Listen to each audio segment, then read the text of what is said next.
dalam rangkaian kegiatan pada siang hari ini, yaitu pemaparan visi misi serta program dari calon dekan Fakultas Teknologi Informasi dan Komunikasi periode 2021 sampai 2025. Ya, kami dari Senat Fakultas Teknologi Informasi dan Komunikasi, di mana ketua adalah Bapak Dekan, Bapak Susanto, dan sekretaris adalah saya. Dengan ini akan membuka kegiatan pada siang hari ini yang akan diawali oleh sambutan Dekan Fakultas Teknologi Informasi dan Komunikasi periode 2017-2021 oleh Bapak Susanto Yemong. Pada yang terhormat Bapak Dekan, dipersilakan.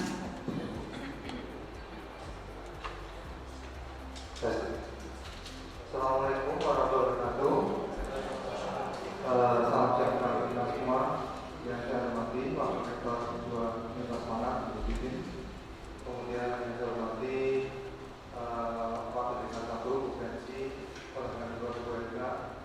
Ini terima kasih Bu Bensi saya minta untuk membuka acara ini karena sudah banyak kali dengan suara Bu Bensi. Pak Wisnu.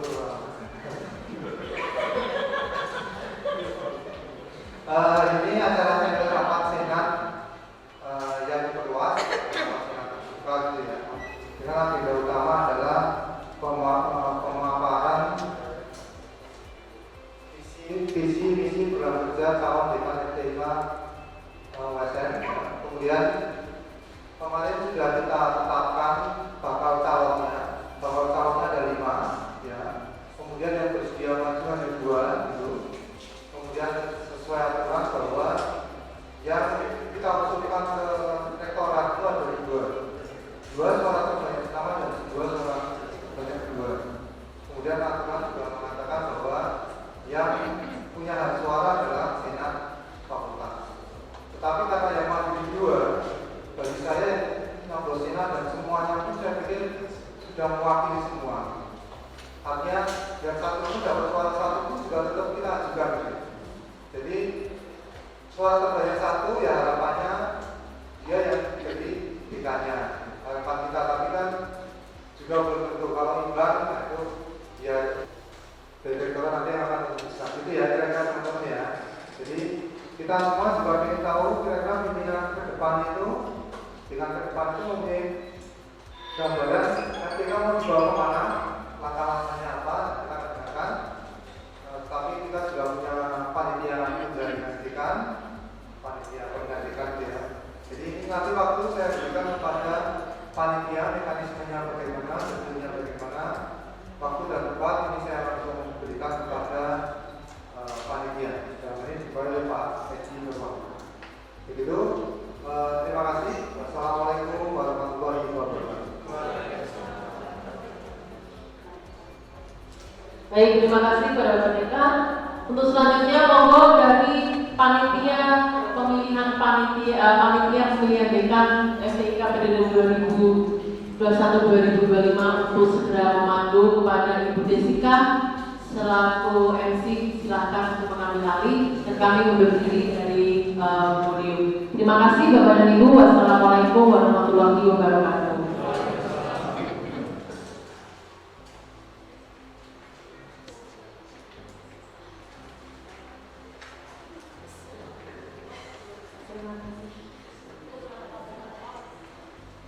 Selamat siang dan salam sejahtera bagi kita semua.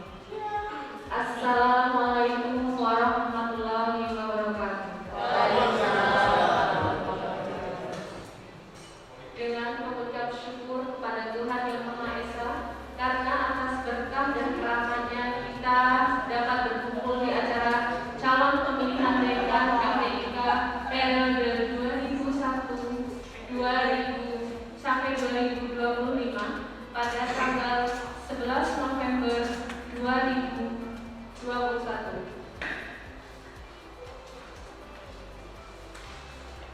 Sebelumnya saya ucapkan selamat datang dan terima kasih kepada Ibu Dr. Titin Winarti Eskom MM selaku Wakil Rektor 2, Bapak Susanto M.Com selaku Dekan FTIK, Ibu Fancy Vidya M.Com Wakil Dekan 1 FTIK, Ibu Erika Dwi Setiawati M.Com selaku Wakil Dekan 2 FTIK, dan Bapak Ibu undangan sekalian.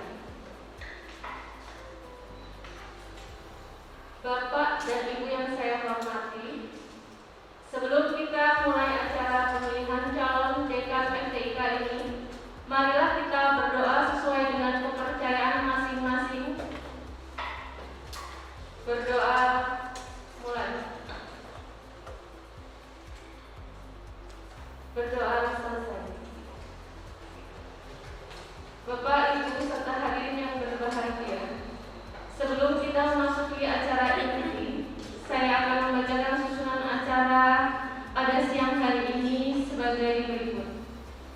Yang pertama adalah pembukaan, 2. Menyanyikan lagu Indonesia Raya, 3. Laporan Ketua Panitia,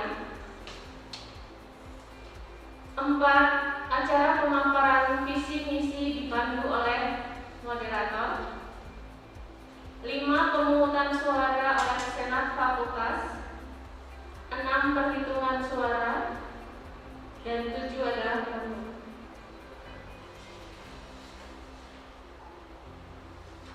Acara selanjutnya yaitu menyanyikan lagu Indonesia Raya.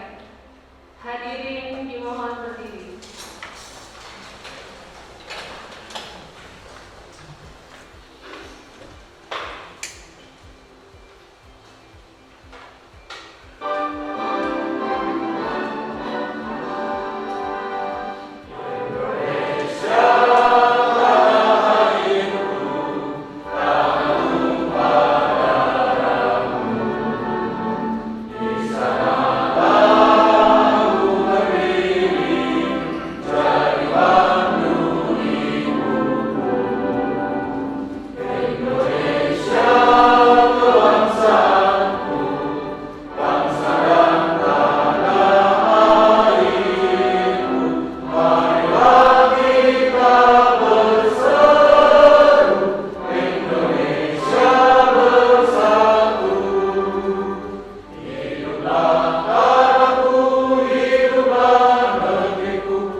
Terima kasih. Memasuki acara yang berikutnya yaitu laporan dari Ketua Panitia Bapak Edi Nurwahyu M.Com. Kepada Bapak Edi Nurwahyu M.Com kami persilakan untuk memaparkan laporannya. Assalamualaikum warahmatullahi wabarakatuh. Salam sejahtera untuk kita semuanya. Yang terhormat Wakil Rektor Universitas Semarang, Dr. Indriati S.Com yang sudah berkenan hadir di siang hari ini. Yang terhormat Dekan FTIK Bapak Susanto S.Com beserta jajaran Senat Fakultas FTIK. Yang terhormat Bapak Ibu dosen, teknik dan mahasiswa FTIK. Terima kasih juga sudah hadir di siang hari dalam acara pemaparan visi misi dan program kerja calon dekan. Izinkan pada siang ini saya selaku tim penjaringan calon dekan FTIK periode 2021-2022 melaporkan hasil penjaringan calon dekan FTIK sesuai syarat yang diamanahkan oleh Surat Keputusan Rektor nomor 352/SK/USN ITK/C/2021 dinyatakan ada 5 bakal calon dekan FTIK, yaitu yang pertama Bapak Susanto Eskom Mkom, yang kedua Ibu Pensi Vidya Eskom Mkom, yang ketiga Bapak April Firmandaru Eskom Mkom, yang keempat Ibu Prin Priajen Pungkasati Eskom Mkom, dan yang kelima adalah Bapak Firdaus Aswan Irsyad SSN MSN.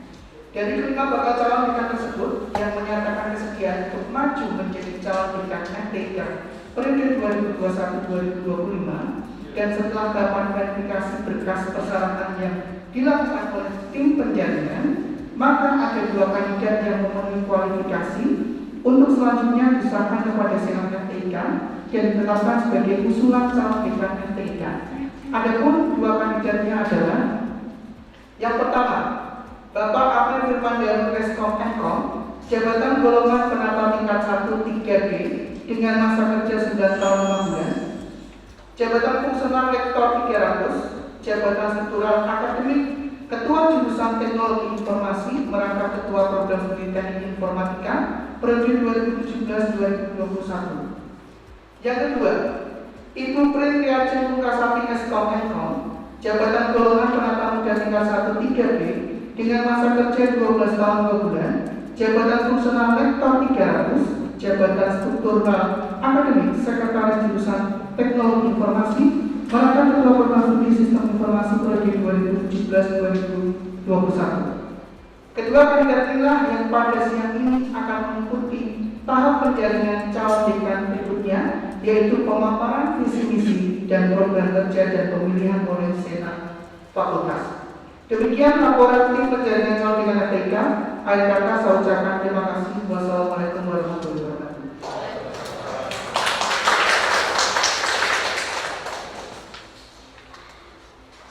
Demikianlah apa yang bisa disampaikan oleh Bapak Edi Wahyu MNIKOM. Terima kasih atas waktunya Bapak.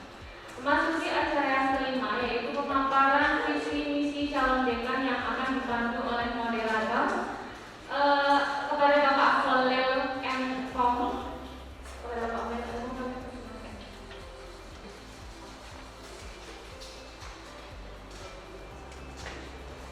Terima kasih. Bismillahirrahmanirrahim. Assalamualaikum warahmatullahi wabarakatuh. Selamat siang, salam sejahtera untuk kita semuanya. Kita langsung mulai untuk acara pemaparan visi misi dan program kerja calon dekan Fakultas Teknologi Informasi dan Komunikasi Universitas Semarang periode 2021 sampai 2025. Untuk memulai acara akan kita panggil dari calon dekan FTIK. Yang pertama, Bapak April Firmandaru Eskom Mkom.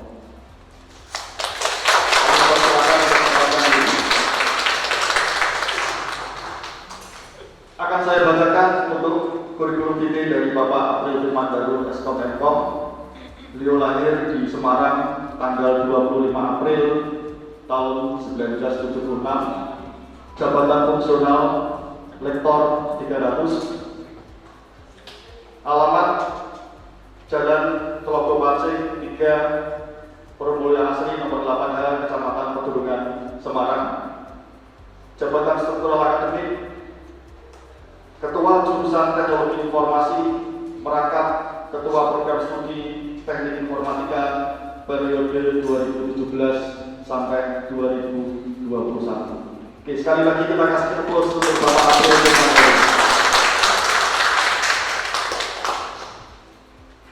Saya panggil untuk calon yang kedua, yaitu Ibu Prin Priajen Pungkasati Eskom Mkom.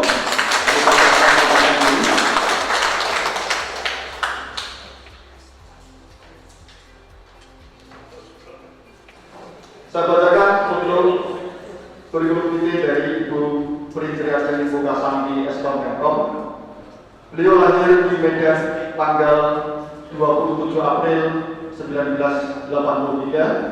Jabatan fungsional Lektor 300, alamat Jalan Panembahan Senopati Atas, nomor 60, Kelurahan Ngalian, Kota Semarang. Jabatan Struktural Akademik Sekretaris Jurusan Teknologi Informasi, merangkap Ketua Program Studi Sistem Informasi periode 2017 sampai 2021. Sekali lagi kita kasih tepuk yang panjang untuk kedua calon dewan menteri.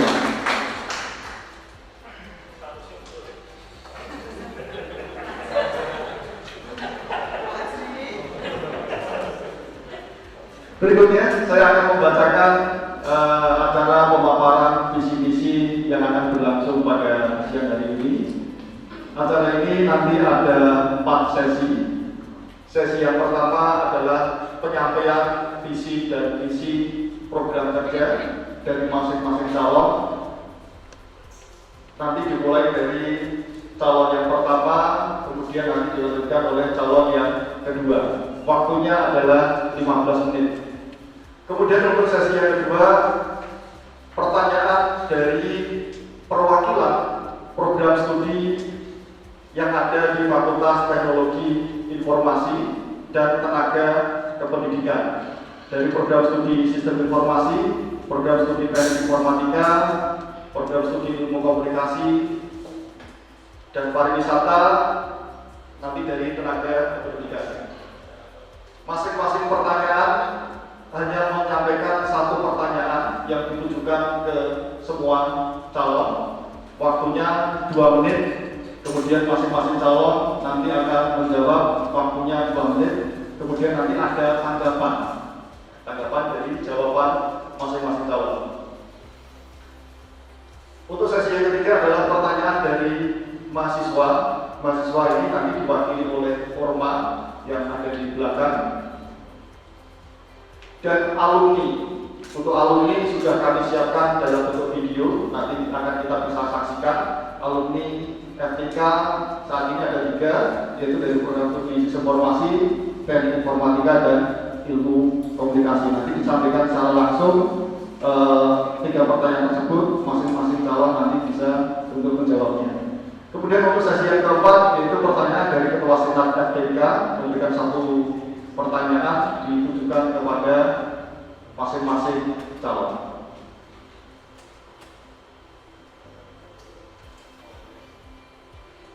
Memasuki sesi yang pertama, yaitu pembacaan atau pemaparan visi misi dan program kerja pada masing-masing calon dekan FTK periode 2021 sampai 2025. Waktu penyampaiannya adalah 15 menit maksimalnya. Nanti sebelum 10 detik nanti akan kami ingatkan menjelang waktu habis. Penyampaian untuk visi-misi dan program kerja boleh dilakukan sambil duduk atau sambil berdiri. Kami berikan keleluasaan. Kami mulai dari calon yang pertama, Bapak April Firmandaru, untuk bisa menyampaikan visi misi dan program kerja. Silakan. Terima kasih. Biar kelihatan perkasa. Terima kasih waktunya. Assalamualaikum warahmatullahi wabarakatuh. Selamat datang untuk kita semuanya.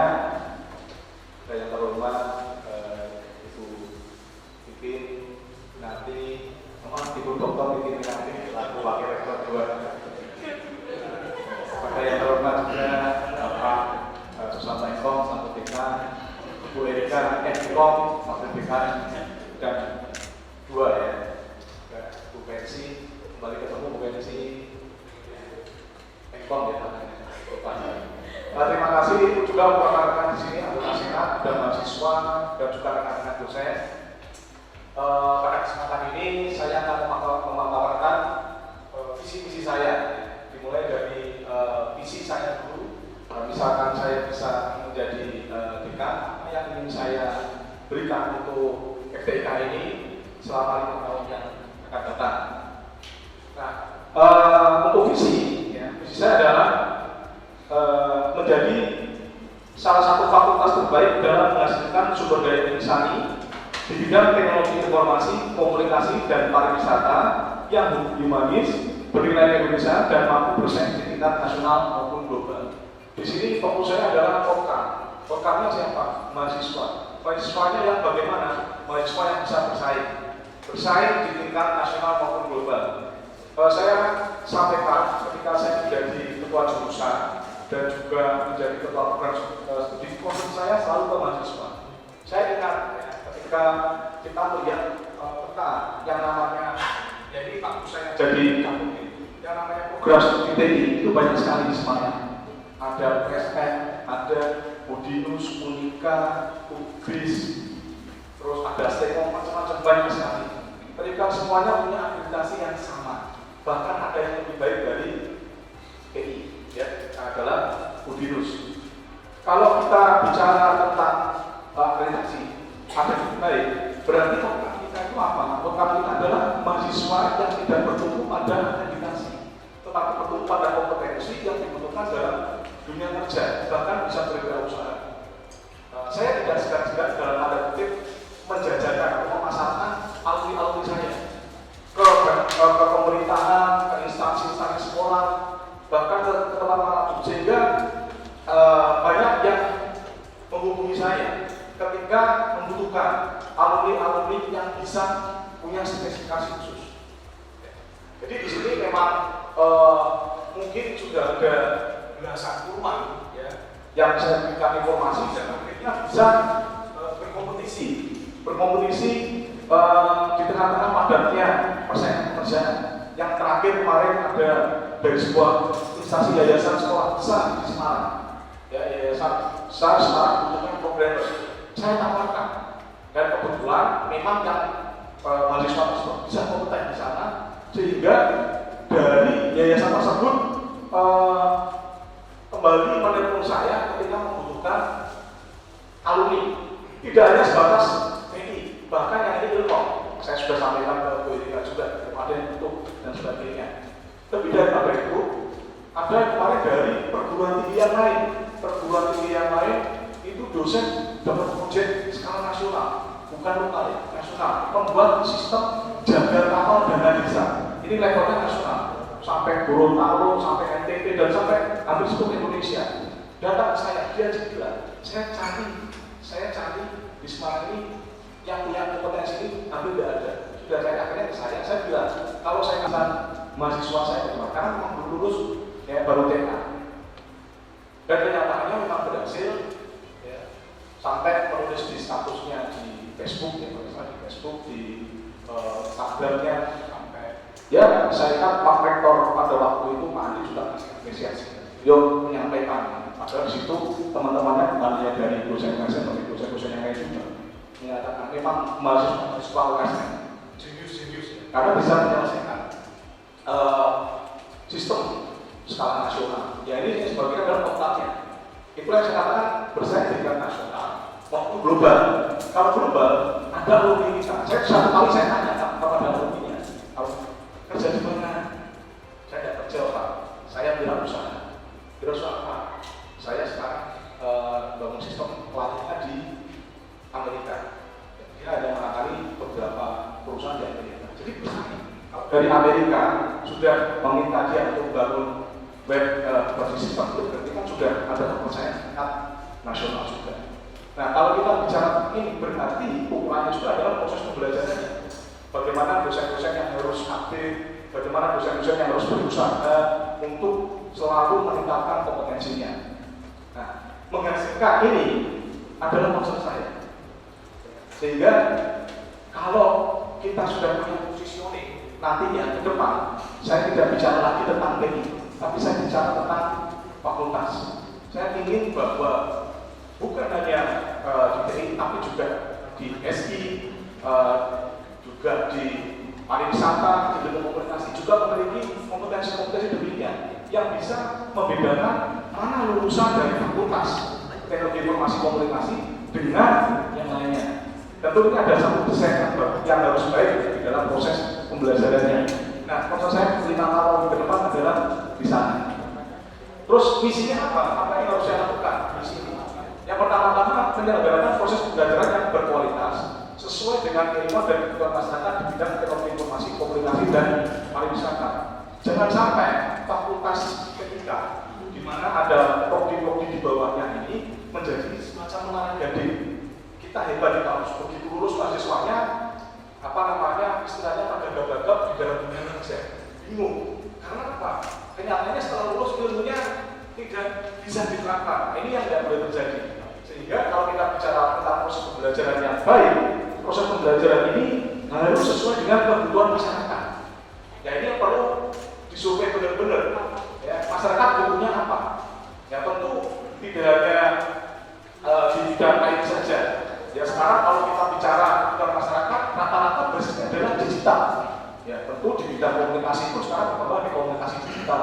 Kalau kita bicara tentang pariwisata, sekarang ini muncul pariwisata itu yang namanya tempat-tempat wisata dalam tanda kutip dibuat, bukan berbasis alam lagi. Nah ini yang perlu bisa menjadi kurikulum yang masuk ya. Jadi hal-hal seperti ini harus disampaikan. Yang kedua, menyelenggarakan kerjasama dengan berbagai instansi untuk mendukung proses pendidikan, penelitian dan pengabdian pada masyarakat. Kerjasama itu penting. Ya, saya dulu pernah terlibat di UCAC membangun kemitraan dengan berbagai instansi. Lebih daripada itu, ketika saya di Kapju dan Kapoltei, saya menggandeng kerjasamanya modelnya saya jadi dosen kontrak. Yang pertama Bapak Pandu Prida, beliau adalah CEO dari Krokodil. Ini adalah Sobat Bos yang setiap saat selalu kasih informasi ke saya, juga tentang Bapak Ferry, tentang lowongan-lowongan magang dan kerja di sana. Yang kedua adalah Pak Agus Hartanto, beliau memiliki banyak sekali aktivitas yang sebagai staf ahli kominfo, sebagai staf ahli juga di berbagai macam instansi pemerintah. Aku undang sebagai dosen kontrak ya, karena ini juga bisa menjadi satu kerjasama yang baik sehingga mahasiswa bisa magang ke sana, mahasiswa bisa belajar di sana. Jadi kerjasama inilah yang nantinya juga harus dikembangkan di fakultas, bahwa kerjasama yang bisa memberikan nilai tambah. Jadi mahasiswa tidak hanya belajar tentang teori saja, tapi bagaimana menerapkan teori itu, tidak belajar tentang keilmuan-keilmuan baik di teknologi informasi maupun komunikasi maupun juga pariwisata, tapi bagaimana menerapkannya. Ya saya sering diskusi juga dengan Bu Eni beberapa kali tentang kerjasama ini, bahwa memang harus ada kerjasama dengan instansi untuk mahasiswa itu bisa berlatih. Yang ketiga adalah meningkatkan publikasi dosen dari mahasiswa di tingkat nasional maupun internasional. Sekali lagi kerjasama antara dosen dan mahasiswa itu.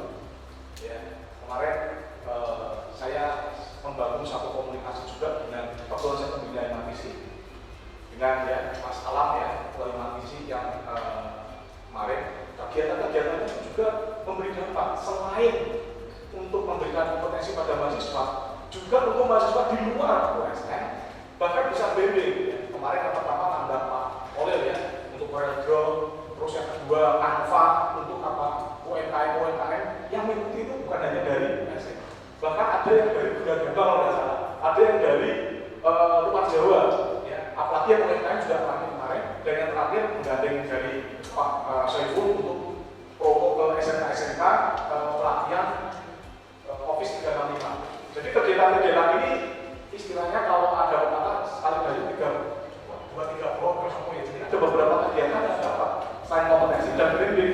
Karena apa? Kita ini kan kampus swasta. Ya, yang namanya branding itu harus ya supaya dikenal. Kalau brandingnya tidak kuat, orang tidak daftar, tidak ada yang bergabung ke USN, terus bagaimana kan gitu? Ya, kalau nggak semuanya sedikit juga susah. Jadi memang ini harus satu kesatuan, terintegrasi. Bagaimana membangun punya otak yang baik, yaitu istilahnya kalau orang Jawa kan gandeng-gandeng dari otak yang baik bisa jadi promo, bisa memberi dampak pada masyarakat. Namun yang terpenting adalah bagaimana desain kita. Ya, ini adalah visi dan misi saya. Jadi bukan hanya kita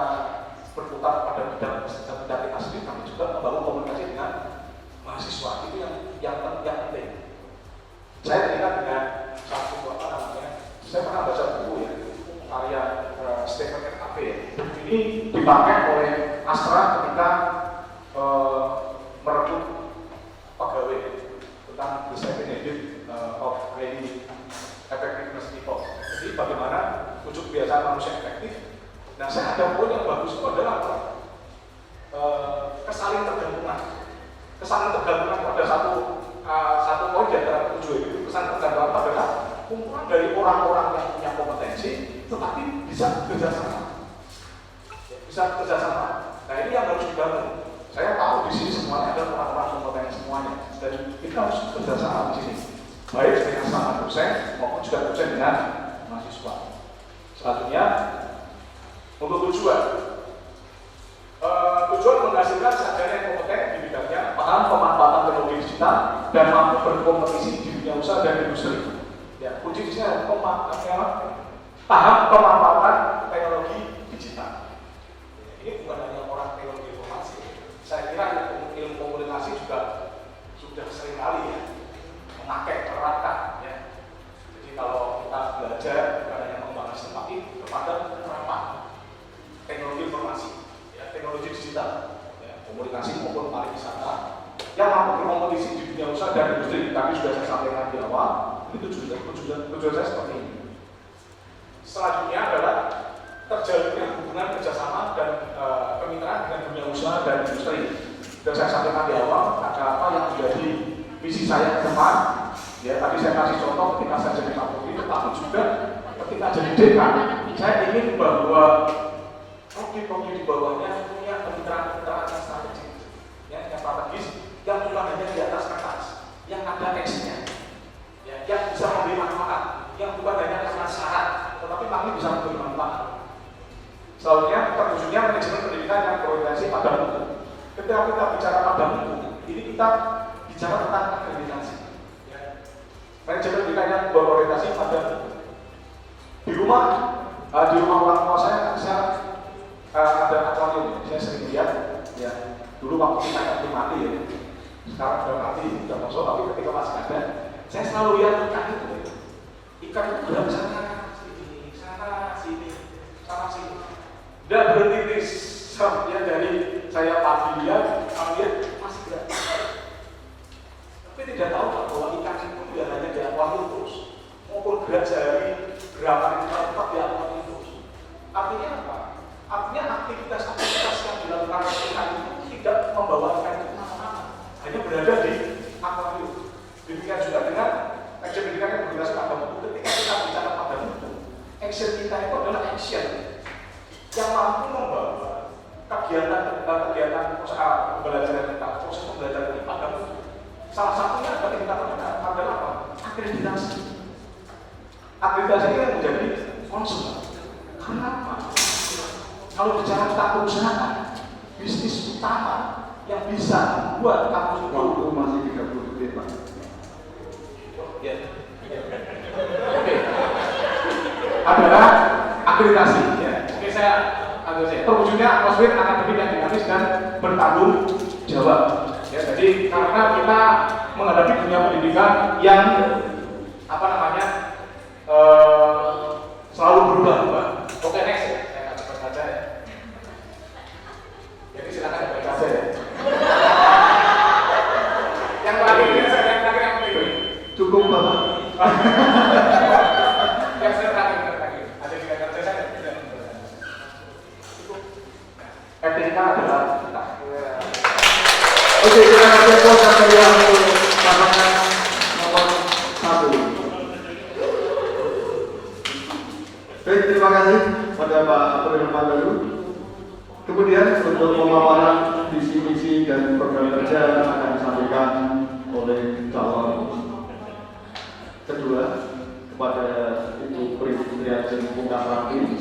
Diberikan waktu 15 menit untuk pemaparan visi misi dan program kerja. Silakan dimanfaatkan waktu dengan sebaik-baiknya. Baik, kita dimulai dari Assalamualaikum warahmatullahi wabarakatuh. Seperti teman-teman, ini memang sebelum saya kesini saya turun. Nah, karena saya kesini mesti jilbaban, asli kalau kalian bukan langsung. Baik, saya akan langsung melihat membacakan, saya sangat suka dengan quote-nya dan juga kebanggaan profesi bukan karena materi, tetapi seberapa banyak kita bisa mengabdi.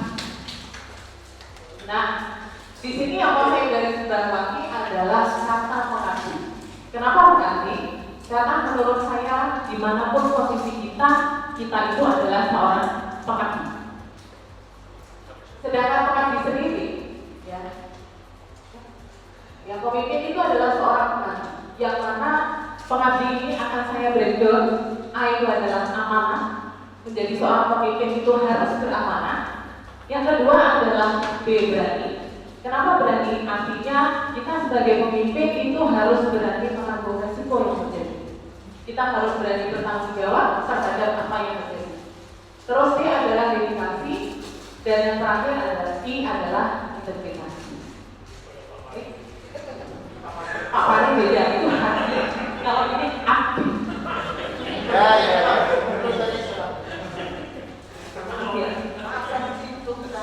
Baik, selanjutnya saya masuk ke visi. Nah, visi yang ingin saya bawa di sini adalah saya ingin melakukan akselerasi menuju fakultas yang unggul berbasis teknologi. Kenapa berbasis teknologi? FTIK itu memiliki 4 program studi. Ada teknik informatika, ada sistem informasi, ada ilmu komunikasi, dan ada pariwisata. Nah, semua itu bisa kita majukan dengan menggunakan teknologi. Contoh misalnya pariwisata. Pariwisata, bagaimana cara kita memajukan pariwisata? Dengan menggunakan promosi teknologi dan selanjutnya. Tumbuh dalam tridharma. Kenapa saya mengangkat dalam tridharma? Dalam kesempatan saya menjadi kepala program studi, saya akan mengalami yang namanya akreditasi. Di akreditasi banyak sekali poin, banyak sekali prosedur yang harus kita siapkan, terutama di poin tridharma: pengajaran, penelitian, dan pendidikan. TPK dan karakter keindonesiaan. Kenapa saya menyatakan karakter keindonesiaan ini? Saya mengadopsi dari visi USM yang lalu. Ya, bagaimanapun kita menjadi fakultas apapun kita harus selalu menunjukkan jati diri kita adalah seorang Indonesia. Kita tidak boleh melupakan budaya ketimuran. Ini nanti sampai dengan tahun 2025. Kenapa sampai dengan tahun 2025? Karena masa jabatan untuk dekan selanjutnya itu adalah 2021 sampai dengan 2025. Jadi dalam masa 4 tahun ini. Baik, saya memiliki 4 misi. Karena tadi saya mengusung tridharma, jadi saya memiliki 4 misi. Yang pertama adalah pendidikan berbasis teknologi.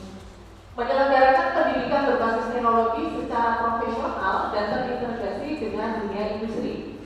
Yang kedua adalah penelitian. Penyelenggaraan penelitian secara nasional maupun internasional yang dapat dimanfaatkan oleh masyarakat.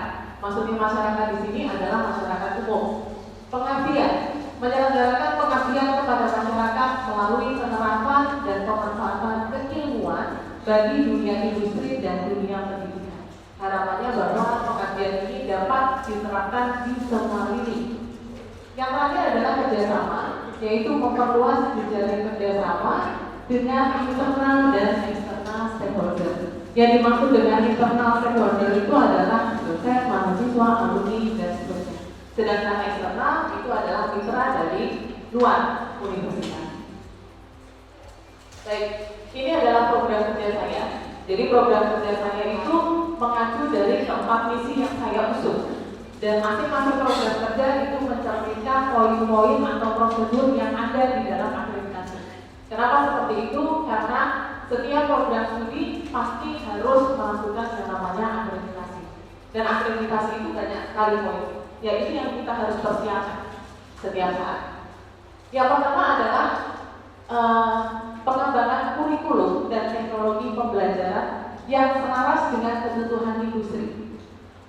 Ini ada 40% dari jumlah mata kuliah di program studi. Ini adalah harapan saya untuk target selama 4 tahun menjabat.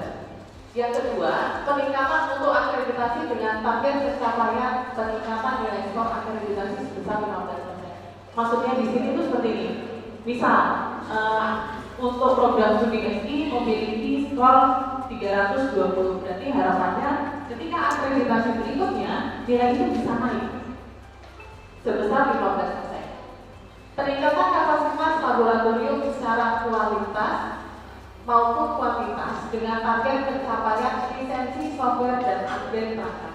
Karena mohon maaf, mungkin pada saat ini kita masih menggunakan software yang belum berlisensi. Jadi harapan saya nanti semua software itu harus punya lisensi. Terus pembentukan inovasi kreativitas mahasiswa dengan target pencapaian pembuatan minimal 2 kegiatan per tahun. Ini akan ditanyakan di butir akreditasi. Makanya di sini saya usung, saya angkat. Selanjutnya adalah peningkatan kinerja organisasi mahasiswa dengan target pencapaian pembuatan minimal 2 kegiatan dalam tahun per tahun. Karena kenapa? Karena mahasiswa itu membutuhkan skill untuk mengupgrade, ya baik skill terus mungkin kegiatan-kegiatan yang lain. Selanjutnya adalah pembentukan unit SKPI. Nah, di sini yang saya inginkan itu adalah saya ingin membentuk unit SKPI sendiri. Jadi semua program studi yang ada di Fakultas Teknologi Informasi itu berada dalam satu lingkup unit SKPI. Jadi semuanya itu terstandarisasi, baik itu pelatihannya, terus SOP-nya dan lain sebagainya. Mungkin Bapak Ibu bisa melihat ini adalah tabel program kerja saya dari tadi yang sudah saya jelaskan. Saya kasih sampel misalnya pengembangan kurikulum dan teknologi pembelajaran selaras dengan kebutuhan industri. Berarti di sini yang bisa saya lakukan adalah melibatkan praktisi sebagai dosen. Karena poin itu muncul di akreditasi. Ya, ketika itu saya melihat ada poin seperti ini. Terus selanjutnya adalah pengembangan materi, bahan ajar, modul ajar, dan hands-on yang berbasis dengan teknologi. Nah, di sini sudah saya sertakan 4 tahun. Ya, karena memang masanya itu adalah 2021 sampai dengan 2025. Jadi tahun 2022 ada, tahun 2023 ada, tahun 2024 ada, tahun 2025 ada. Nah, sedangkan target pencapaiannya untuk yang melibatkan praktisi sebagai dosen, harapan saya adalah 40% dari jumlah mata kuliah tiap prodi itu ada. Karena rata-rata jumlah mata kuliah per prodi itu sekitar 40. Berarti 40% itu selama 4 tahun itu muncul praktisi dosen. Ini saya nanti ya. Ini nanti seperti ini ya, Bapak Ibu. Jadi saya sudah menyiapkan bagaimana program kerja yang akan saya lakukan. Terus nanti action plan-nya seperti apa, terus pencapaiannya setiap tahun itu bagaimana, dan target dari pencapaian seperti apa. Contoh di sini adalah peningkatan dosen berpendidikan S3. Nah, dengan cara apa? Karena selama ini saya lihat STIK itu sangat lemah, gitu ya, untuk maju ke S3. Dengan cara melakukan pendampingan pradoktoral dari dosen yang akan studi. Itu mungkin harapan saya akan sangat membantu nantinya teman-teman yang mau melanjutkan S3. Nah, di sini target capaiannya adalah penambahan S3 itu untuk TI ya, sebesar sejumlah 4, SI-nya itu 3, ilkomnya itu 2, dan pariwisata 1. Harapan saya selama 4 tahun itu tercapai. Seperti itu. Terus peningkatan jumlah kenaikan jabatan fungsional. Ini juga sangat lemah. Ini merupakan bagian terpenting dari poin akreditasi. Karena sekarang poin akreditasi yang paling digunakan itu adalah lektor yang berpengalaman dan berpendidikan S3. Kalau yang AA sekarang sudah poinnya sudah tidak ada.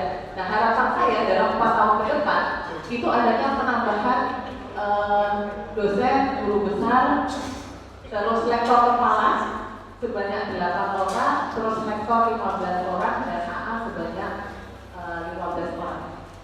Nah, ini kaitannya dengan dosen tetap dan dosen kontrak. Ini yang saya hitung. Terus peningkatan sertifikasi kompetensi bagi dosen. Ini mungkin teman-teman berpikir bahwa sertifikat kompetensi itu adalah serdos. Yang saya maksud bukan serdos, tapi sertifikat kompetensi profesi.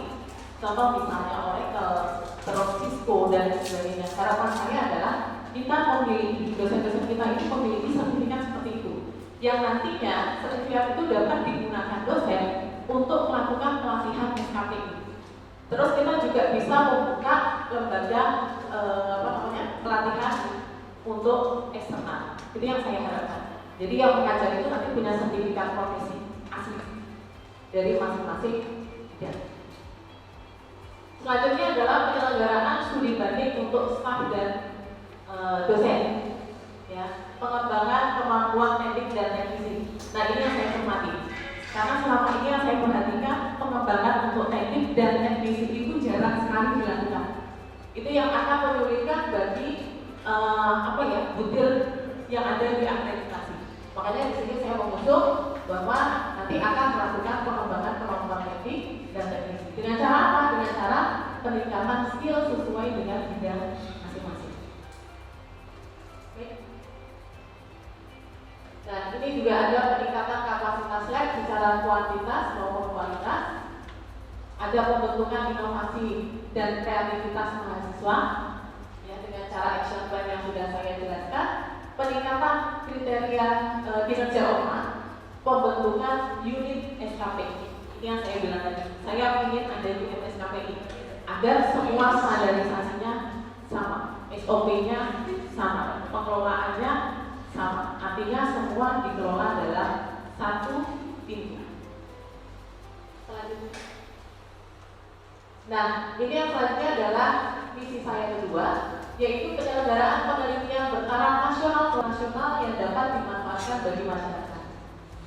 Ini ada beberapa poin, yaitu peningkatan publikasi jurnal internasional dengan target pencapaian minimal 1 jurnal setiap program studi. Untuk yang masa jabatan dengan sekarang itu sebenarnya sudah ada, ini saya lanjutkan. Selanjutnya adalah peningkatan publikasi jurnal terakreditasi nasional SITA 1 dan SITA 2 dengan target capaian minimal 1 jurnal nasional terakreditasi per tahun. Itu harapan saya. Selanjutnya adalah peningkatan penelitian mandiri, karena selama ini kita sangat kurang penelitian mandiri. Nah, saya ingin bagaimana teman-teman itu bisa melakukan penelitian mandiri yang mana nanti akan dibantu dalam hal pembiayaan. Berikutnya adalah perolehan paten dengan target capaian minimal 1 paten setiap prodi per tahun. Ini kita sangat lemah. Kenapa saya tidak mengusung HAGI? Karena HAGI itu sudah merupakan keluaran wajib dari LPPN, tapi paten belum ada. Makanya di sini saya mengusung paten. Peningkatan kualitas pusat kajian sebagai inkubator riset. Jadi harapan saya adalah pusat kajian itu nanti akan saya arahkan menjadi inkubator riset dan pendampingan buku ajar atau modul bahan ajar. Nanti arahnya ke situ unitnya. Terus peningkatan budaya penelitian penulisan jurnal melalui hibah. Dengan cara apa? Dengan cara menyelenggarakan pelatihan untuk penulisan hibah. Ini program kerja saya, Bapak Ibu. Bisa dilihat ya dari sisi waktu. Oke. Selanjutnya adalah penyelenggaraan pengabdian kepada masyarakat melalui penerapan dan pemanfaatan keilmuan bagi dunia industri dan dunia pendidikan. Ini dengan cara peningkatan PKM mandiri. Kita sangat lemah di PKM mandiri. Selama ini pendanaan PKM kita menggunakan pendanaan dari LPPN. Berikutnya adalah peningkatan publikasi jurnal PKM mandiri bagi dosen dengan target capaian 1 jurnal PKM mandiri per prodi per tahun.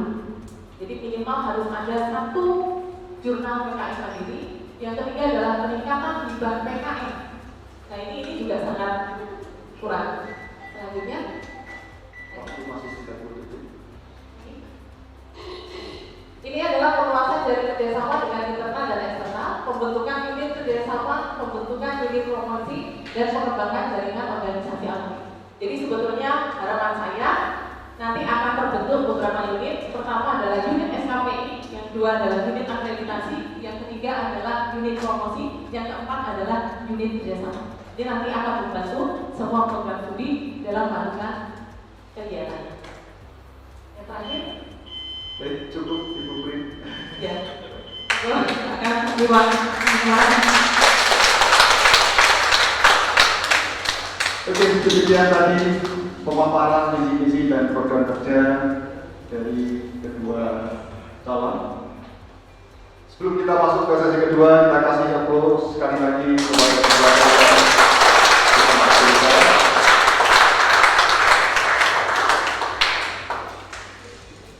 Memasuki untuk sesi yang kedua, yaitu pertanyaan dari perwakilan program studi dan tenaga kependidikan. Kesempatan pertama saya berikan kepada perwakilan program studi Teknik Informatika.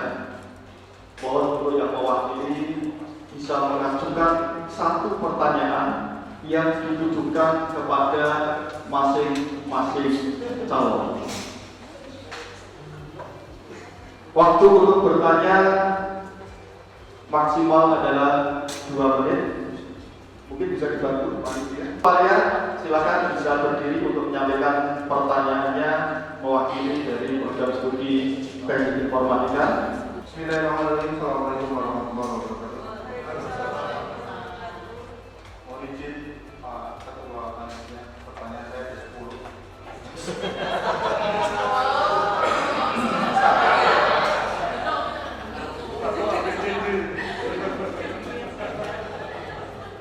Karena saking banyaknya unek-unek yang harus dilakukan. 2 menit, baik. Fakultas Teknologi Informasi dan Komunikasi. Oke, terima kasih. Pertanyaannya cukup singkat karena saya mendengarkan Prof. Sudarto berbicara pada waktu pelantikan. Beliau memberikan arahan kepada Bapak Rektor bahwa pada saat ini saya juga akan menanyakan pertanyaan yang sama. Jadi dari yayasan memberikan instruksi kepada rektor, tapi pada saat itu memang tidak ada pertanyaan, hanya instruksi, di mana instruksinya adalah jelas. Iya. Dosen kita itu banyak sekali fokus dalam mengajar. Bagaimana tahapan Bapak Ibu sekalian terkait implementasi pelaksanaannya nanti di dalam Fakultas Teknologi Informasi dan Komunikasi dalam nanti penerapannya. Karena Prof. Sudarto mengatakan kita itu saking banyaknya mengajar, bagaimana penelitian. Monggo nanti Bapak Ibu bisa menjawab. Dan yang terakhir Mas Bambang. Dan yang terakhir Satu aja terakhir. pantun, ini pantun. Petik mangga dapat 5 supaya bersih. Pertanyaan saya tidak lama, cukup sekian dan terima kasih.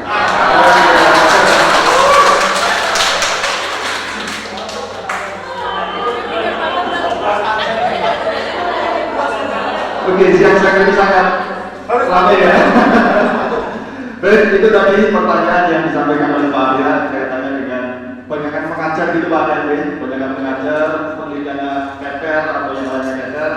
Monggo saya minta gantian kandidat nomor 2 untuk bisa menjawab dari pertanyaan Pak Arya. Waktu 2 menit dari sekarang. Baik, terima kasih.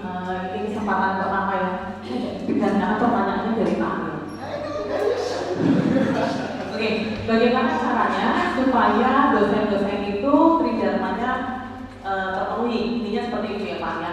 Yang jelas bahwa untuk beban pengajaran kita itu sudah punya standar bahwa dalam satu semester minimal itu 9 SKS dan maksimal itu sekitar 12 SKS. Artinya beban ini bisa kita bagi dengan dosen-dosen dalam maupun dosen-dosen luar sesuai dengan bidang keilmuannya, sehingga teman-teman dosen itu masih bisa melakukan penelitian, pengabdian dan masih bisa melakukan kegiatan-kegiatan penelitian yang lain. Kenapa semua itu harus dilakukan dalam tiap semester?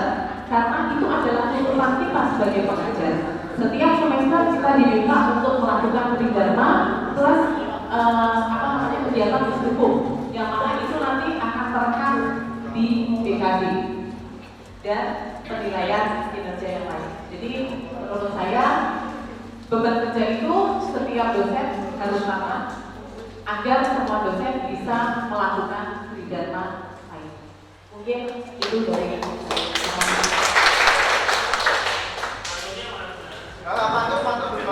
Pantulnya itu di akhirat saya. Dan itu tadi dari Ibu Prin, untuk kesempatan dengan pertanyaan yang sama kami berikan kepada Pak Firman. Ya, terima kasih untuk waktunya, terima kasih pertanyaan Pak ya. Untuk masalah penelitian, tentu selama ini kalau kita melihat dosen kita tetap meneliti, juga bahkan ada yang fokus ya, terbukti Pak Dekan fokus, Gubernur juga ada yang fokus, terus apa namanya, Pak Febri malah bersinta-sinta juga ya. Jadi artinya untuk penelitian tidak masalah. Memang seperti yang dikatakan Gubernur tadi ya, saya sepakat.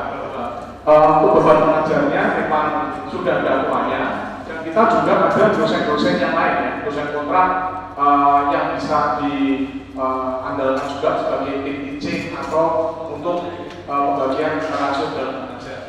Jadi untuk penelitian selama ini hubungannya bagus dari fakultas dan kita juga produktif ya, dan produktif untuk menghasilkan penelitian-penelitian yang berkualitas. Saya kira itu saja. Terima kasih. Oke, terima kasih atas waktu kedua. Masih ada waktu Pak? Oh iya.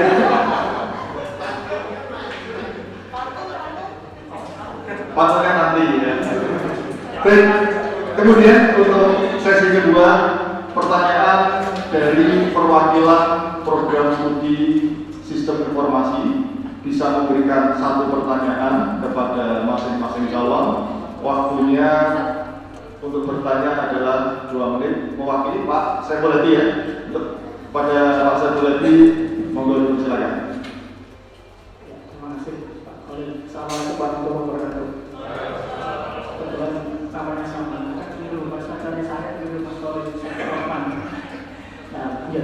Terima kasih. Saya hormati Pak Sanmon, Ketua Dekan, Presiden, Ketua Kedua, yang kami hormati calon dekan RJIK Pak Firman sama Bu Prin. Kedua orang yang depan ini, yang depan kita semua adalah orang-orang kuliah di antara orang terbaik di RJIK. Ya, apapun yang waktu itu insya Allah USM RJIK semakin jos. Saya mengharapkan beliau berdua ini diberikan kesehatan, keselamatan, kemudahan dalam jalan ke depan.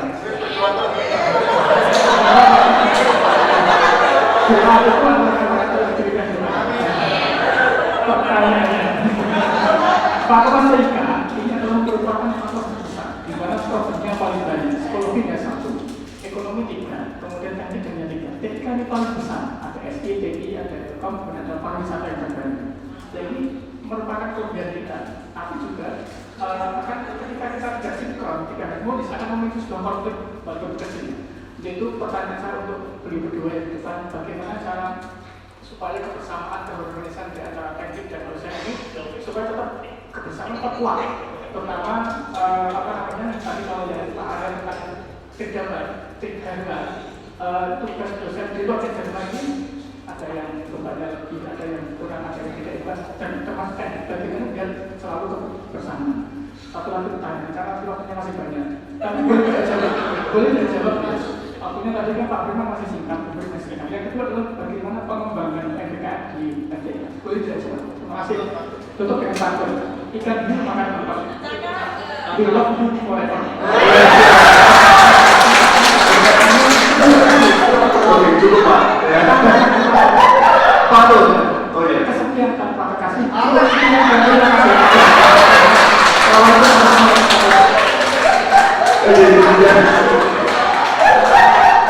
Semakin siang semakin seru.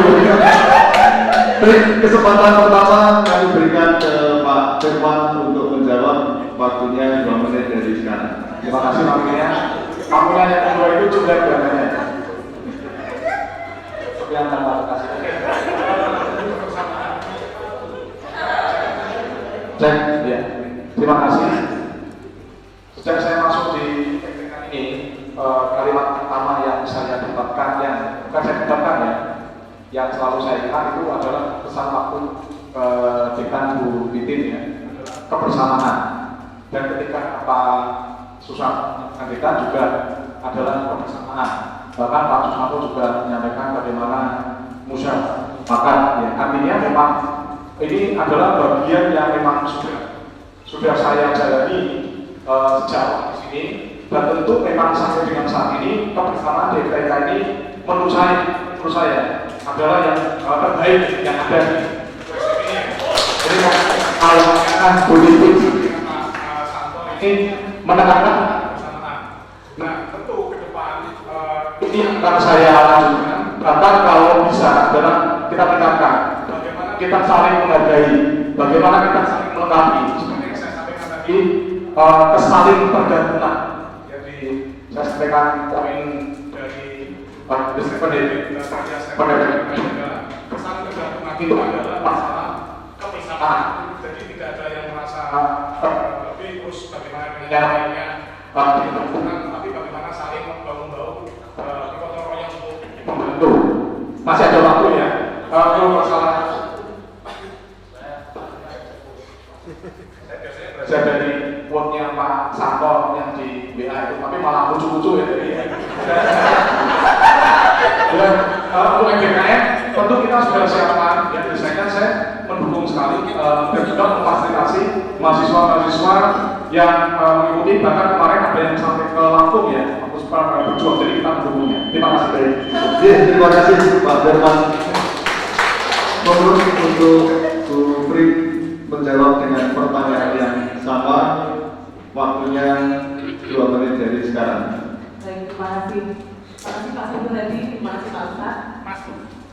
Untuk mungkin yang pertama saya jawab dulu adalah pengembangan MBKM di MDK ya. Tadi kan ada 2 pertanyaan ya. Karena isu kita sekarang itu adalah MBKM, dan MBKM itu kurikulum MBKM sudah diterapkan mulai semester ini. Artinya kita itu harus banyak bersiap diri. Dengan cara apa?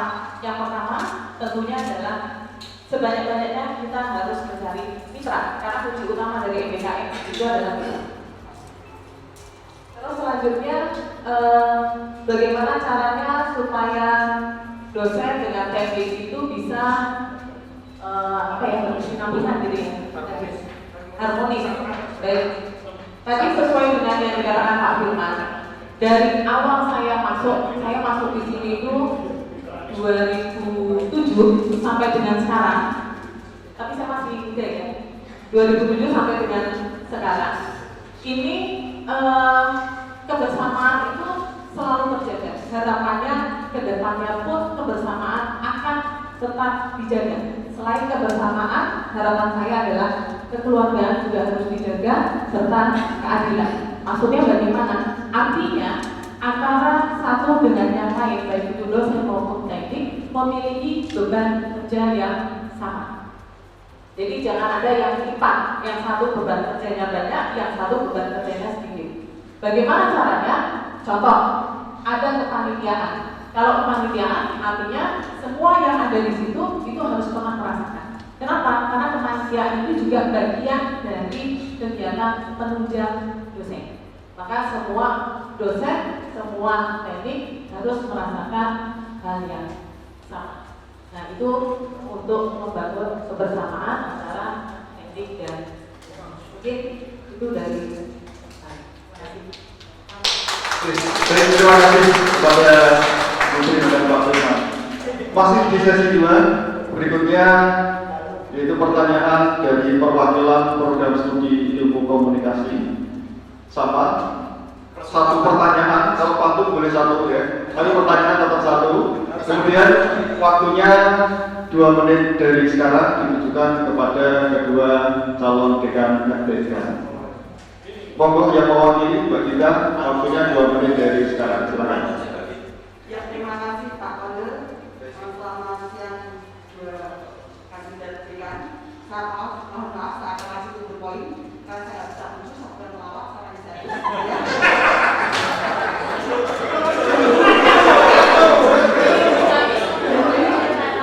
Pertanyaan keduanya adalah nanti Pak Saiful juga menyebutkan tentang MBKM.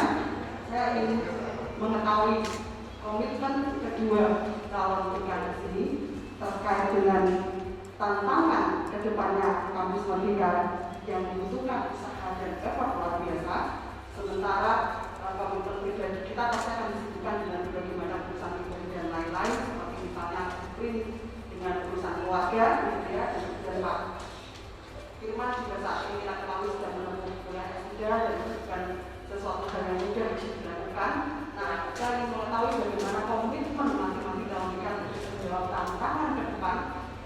dengan usaha cukup luar biasa terkait dengan kampus Merdeka. Itu saja, terima kasih. Sekali lagi tidak ada waktu, sangat penting. Masih ada waktu? Ya. Baik, cukup. Baik.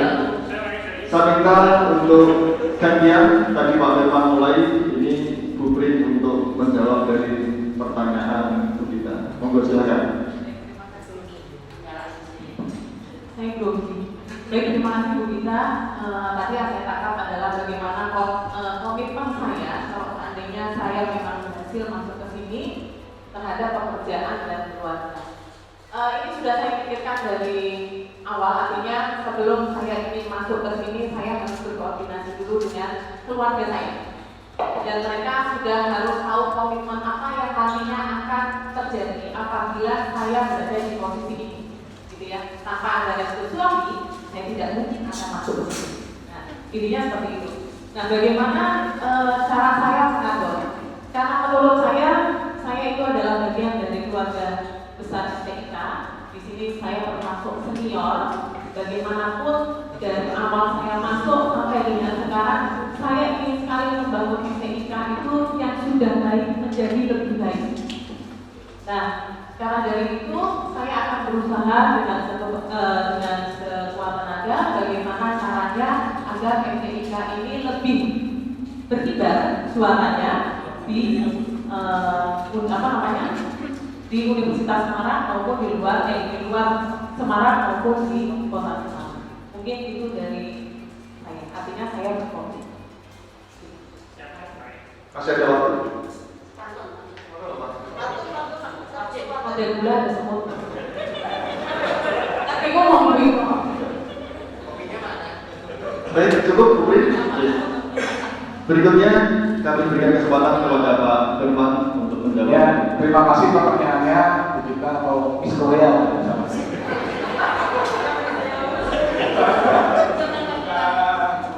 Tapi berkait tentang masalah komitmen MBKM ya, MBKM yang baru berubah. Saya membangun kurikulum ini dan habis dan tentu masukan dari semua dosen di TI ya, karena ini saya secara pengalaman di situ bahwa desain kurikulumnya memang dibuat juga sesuai dengan MBKM. 5 semester pertama itu kompetensi dan harapannya ke depan semuanya memang harus dia, karena kalau kita bicara MBKM tentunya semester selanjutnya magang, tapi magang kalau tidak punya kompetensi juga susah. Oleh karena itu kompetensi dibangun di 5 semester pertama, setelah itu magang akan berjalan dengan baik.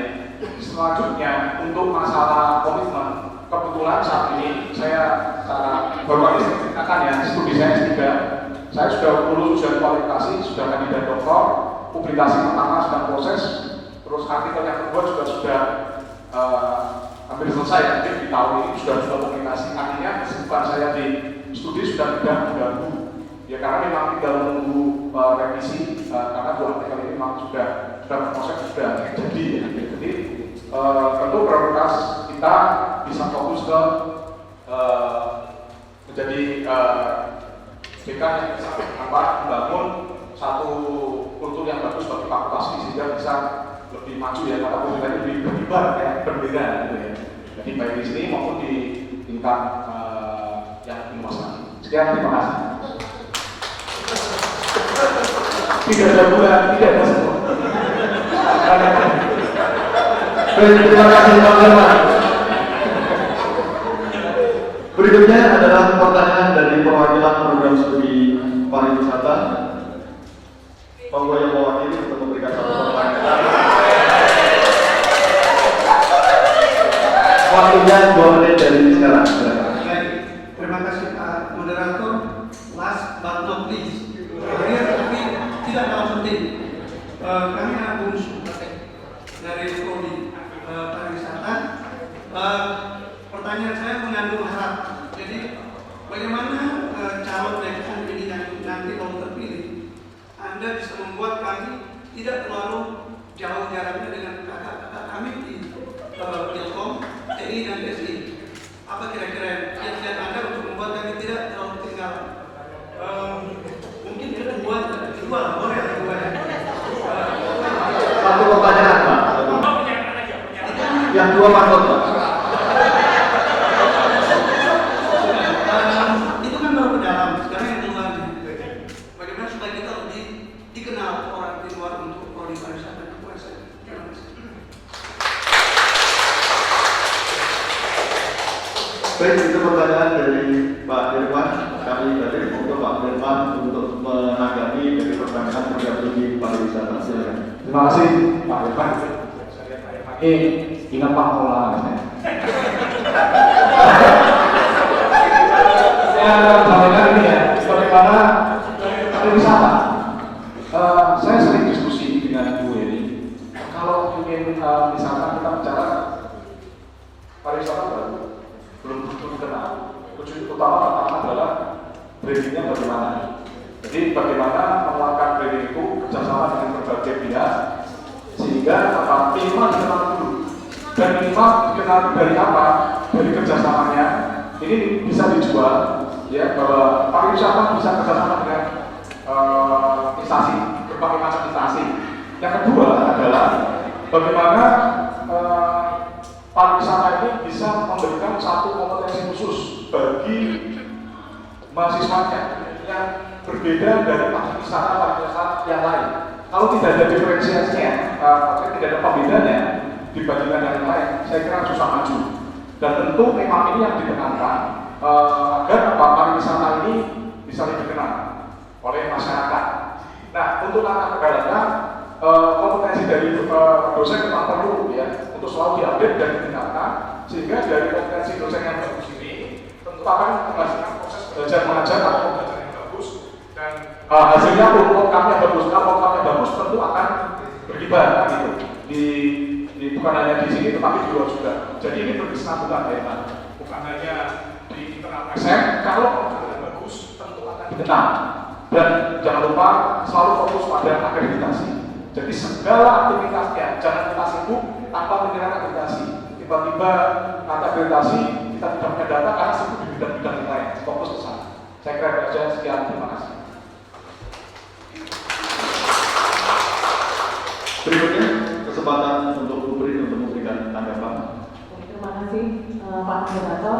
Untuk Pak Dirman, yang pertama bagaimana supaya jarak antara pariwisata dengan FI, ataupun ilmu itu tidak terlalu jauh. Yang jelas pasti branding. Dengan cara apa branding? Harapan saya nanti ke depannya akan ada yang namanya unit promosi. Nah, unit promosi inilah yang nantinya akan bekerja di fakultas untuk semua program studi. Artinya apa? Tidak semua program studi itu cara brandingnya sama, tetapi dilihat dari siapa yang membutuhkan branding paling banyak. Kalau misalnya pariwisata, ya berarti promosinya akan lebih gencar ke pariwisata dulu, mungkin ke FI, selanjutnya ke Ilkom dan ke TI.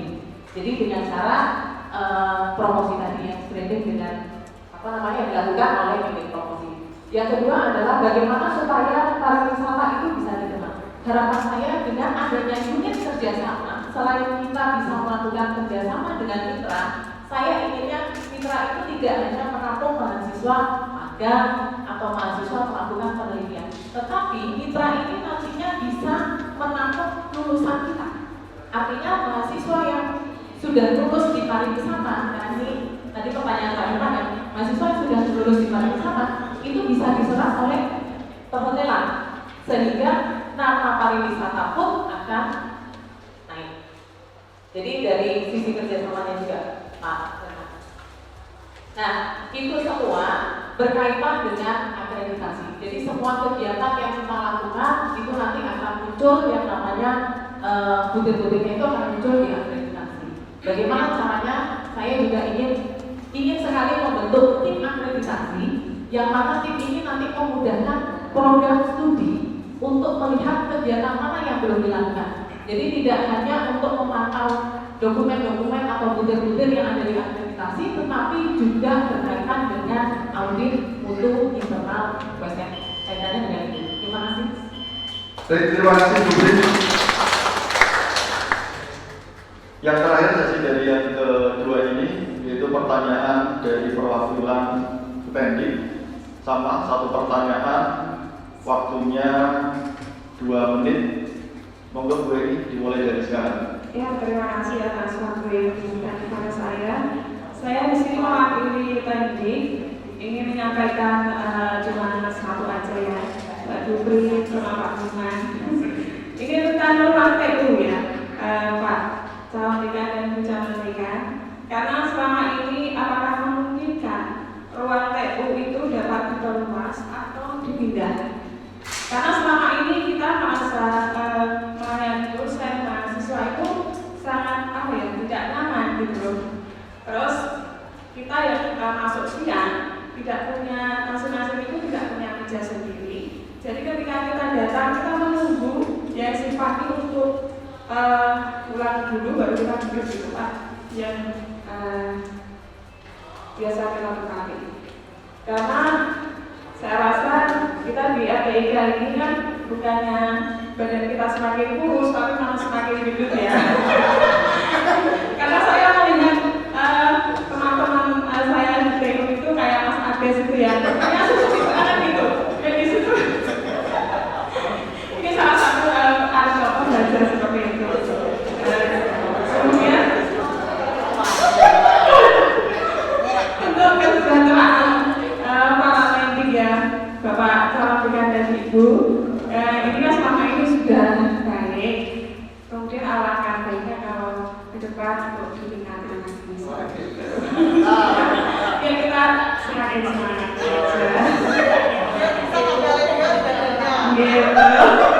Ya kita semakin hidup. Itu saja, kita para pendidik tidak punya pantun, hanya ingin mengucapkan salam. Oke, itu tadi pertanyaan mewakili dari Gendrik. Kesempatan pertama ke Pupri untuk bisa menjawab atau menanggapi dari pertanyaan tersebut. Silakan. Baik, terima kasih untuk Mbak ini ya, saya panggilnya Mbak dari kelihatan ada muda selamanya. Oke, pertanyaannya adalah apakah memungkinkan kalau teknik itu ditambah ruangan? Intinya seperti itu, karena kegiatannya sangat produktif. Nah, kalau penambahan ruangan itu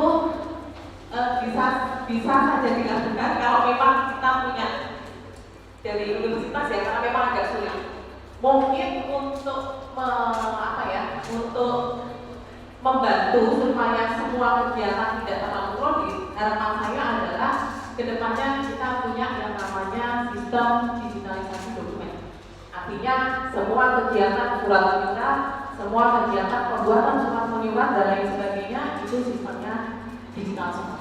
Jadi mahasiswa tidak perlu kampus berbondong-bondong, tapi cukup dengan menggunakan sistem itu nanti mereka bisa mengakses dan bisa mengurus surat tersebut.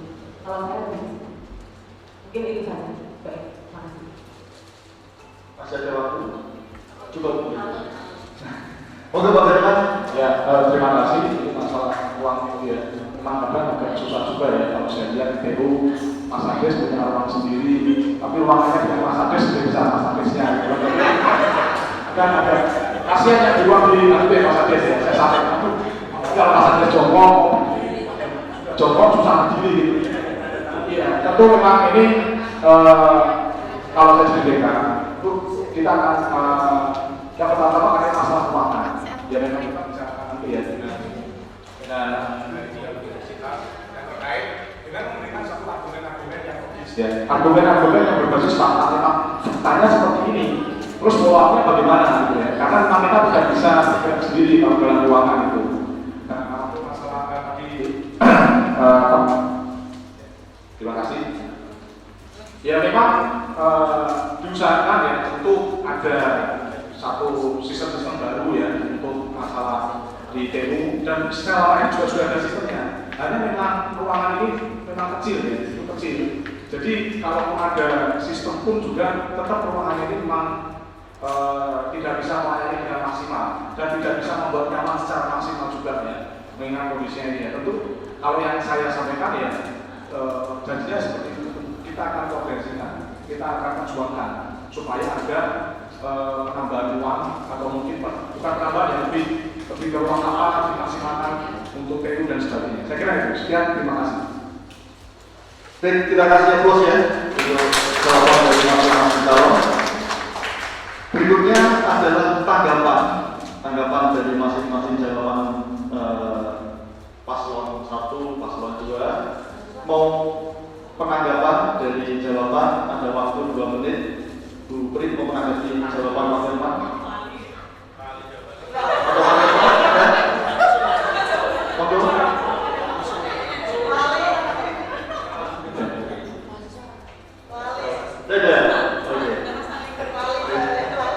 Baik, kalau tidak ada untuk sesi 2 ada Pak? Ada.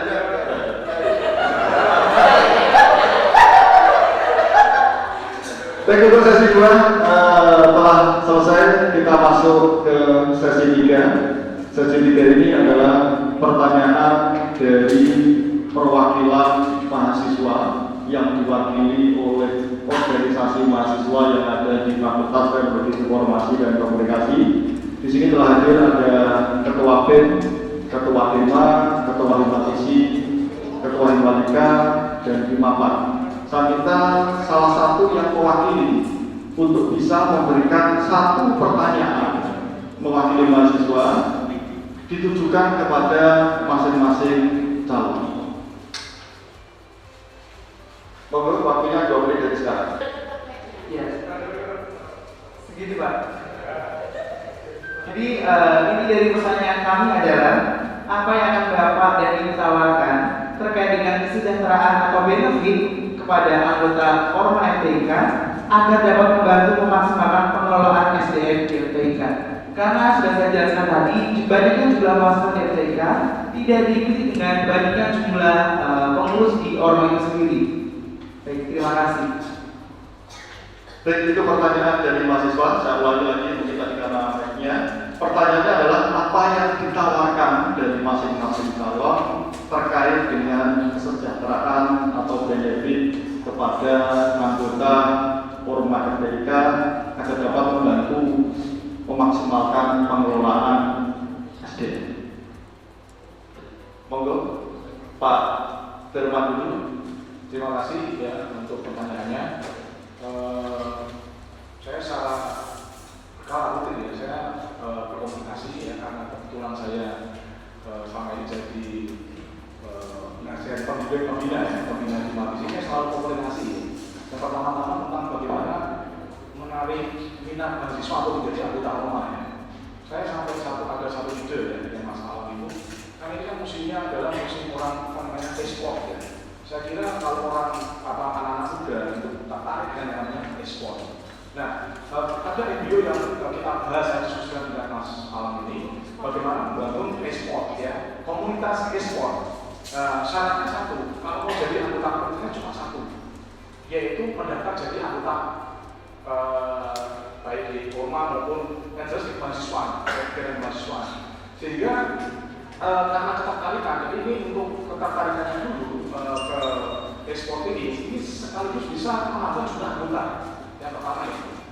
Jadi ini harapannya bisa menarik minat banyak mahasiswa untuk bisa bergabung di kemahasiswaan atau kemahasiswaan sehingga baik di Mabisi, Malika, MAPA juga gitu kan. Nah itu dengan kegiatan ini. Selanjutnya kalau masalah untuk kepengurusan dan sebagainya tentu akan bisa didiskusikan ya dengan pembina maupun kalau saya kesana menjadi dekan itu akan kita fasilitasi. Sudah berlelah kita kerjasama membangun bukan hanya OSN karena kekuatan kita di mahasiswa tentu harus ada benefit juga. Benefit itu artinya ya kita berikan penundaan izin ya ketika harus ada kegiatan-kegiatan ini tentu bisa dikomunikasikan ke dosen-dosen terkait sehingga ada pemahaman bahwa kegiatan kemahasiswaan ini sangat bermanfaat bagi USN khususnya FTIK. Saya kira. Baik, terima kasih. Kesempatan kedua untuk Ibu Pri memberikan jawaban dari pertanyaan Orma. Ya. Baik, terima kasih untuk Mas Firman. Saya lupa namanya ya. Sebetulnya untuk peningkatan kinerja Orma itu sudah saya jabarkan di salah satu pekerjaan saya tadi. Mungkin sudah dilihat sama Mas Firman sendiri bahwa action yang bisa kami lakukan adalah melakukan pelatihan atau mengadakan kegiatan pelatihan untuk orma-orma baik itu dari BEM, terus humanisi dan lain sebagainya. Yang mana harapan saya pelatihan itu dilaksanakan 2 kegiatan per tahun per orma. gitu. Jadi untuk meningkatkan skill dari ormas tersebut. Ya. Yang kedua adalah melakukan pembinaan. Nanti di sini kita akan melakukan pembinaan, jadi koordinasi saya dengan ormas dan lain sebagainya, agar ormas ini semakin jumlah anggotanya itu bisa semakin meningkat, terus kegiatannya itu lebih terarah dan lain-lain. Yang selanjutnya adalah pendampingan ormas. Jadi pendampingan kepada setiap ormas adalah melakukan segala kegiatan yang nantinya akan diselenggarakan oleh masing-masing ormas. Nah, bagaimana caranya supaya banyak mahasiswa yang tertarik mengikuti ormas, nanti dapat dibantu ketika mahasiswa awal semester itu kita bisa bantu untuk mempromosikan bahwa kita punya ormas ini loh. Nanti di ormas ini ada kegiatan A, kegiatan B, bukan nanti benefit apa yang akan Anda bawa, nanti bisa kita informasikan ke masing-masing mahasiswa baru. Karena memang awalnya di mahasiswa baru ya Mas ya. Ya, mungkin itu saja dari kita, Mas Iman. Koordinator gimana? Baik, kita kasih pos untuk jawaban dari masing-masing kedua calon dekan. Berikutnya di sesi ketiga yaitu pertanyaan dari alumni. Ada 3 alumni yang kemarin kami minta untuk memberikan pertanyaan melalui video, karena kalau langsung nanti bisa jadi tidak murni dari kami. Yang pertama dari alumni sistem informasi, monggo bisa ditampilkan untuk pertanyaannya.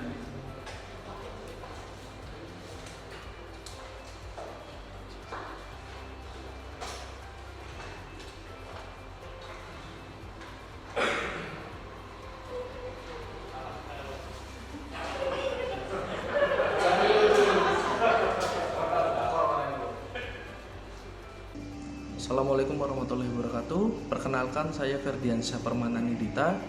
Saya alumni FTIK USM tahun 2014.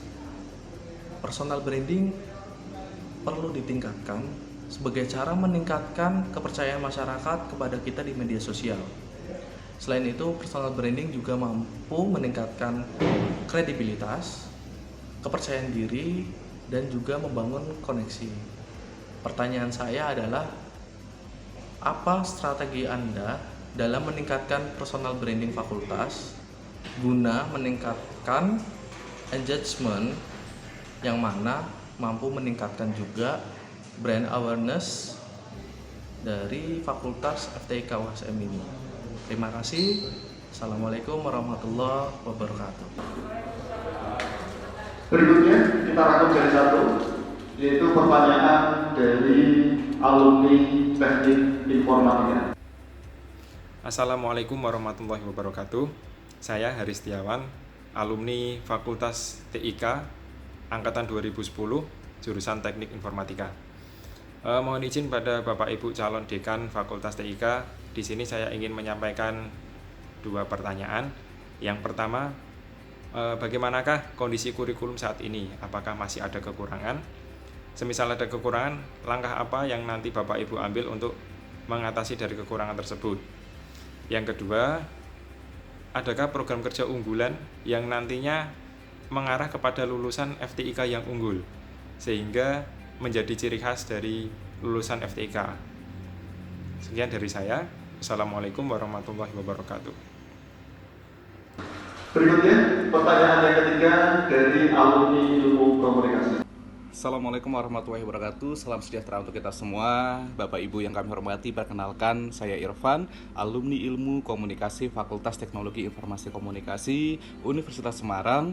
Dan Bapak Ibu calon dekan yang kami hormati, seperti yang kita ketahui bahwa alumni yang dilahirkan oleh Universitas Semarang, terutama Fakultas Teknologi Informasi Komunikasi, begitu banyak dan begitu suksesnya di dunia kerja. Namun hanya sedikit dan bahkan mungkin tidak ada yang dengan senang hati datang ke kampus untuk kembali menularkan ilmunya, sharing tentang pengalamannya di dunia kerja kepada adik-adik tingkat. Menurut Bapak Ibu, seberapa pentingkah hal itu dan program apa yang akan Bapak Ibu usung agar para alumni ini bisa dengan senang hati, dengan ikhlas kembali ke kampus untuk sharing kepada adik-adik tingkatnya? Demikian, terima kasih, salam sukses untuk kita semua. Sebelum dijawab, saya ringkas. Jadi pertanyaan dari alumni sistem informasi, yaitu tentang strategi dalam personal branding. Kemudian untuk teknik informatika, bagaimana dengan kurikulum saat ini, apakah sudah sesuai atau kurang atau bagaimana, apa program keunggulan yang ditunjukkan dari FTK. Kemudian yang dari Ilkom adalah peran alumni di kampus. Ya, seperti yang kembali ke alumni, seberapa penting dan program kerja untuk alumni.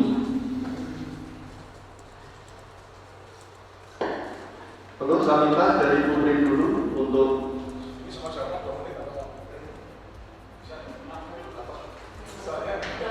oh 3 pertanyaan. Oke, kita tambah ya. Jadi 3 menit masing-masing pertanyaan. Jadi ya.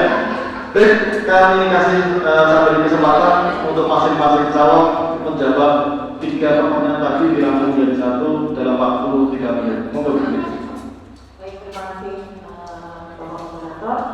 Mungkin yang saya ingat dulu itu yang terakhir ya.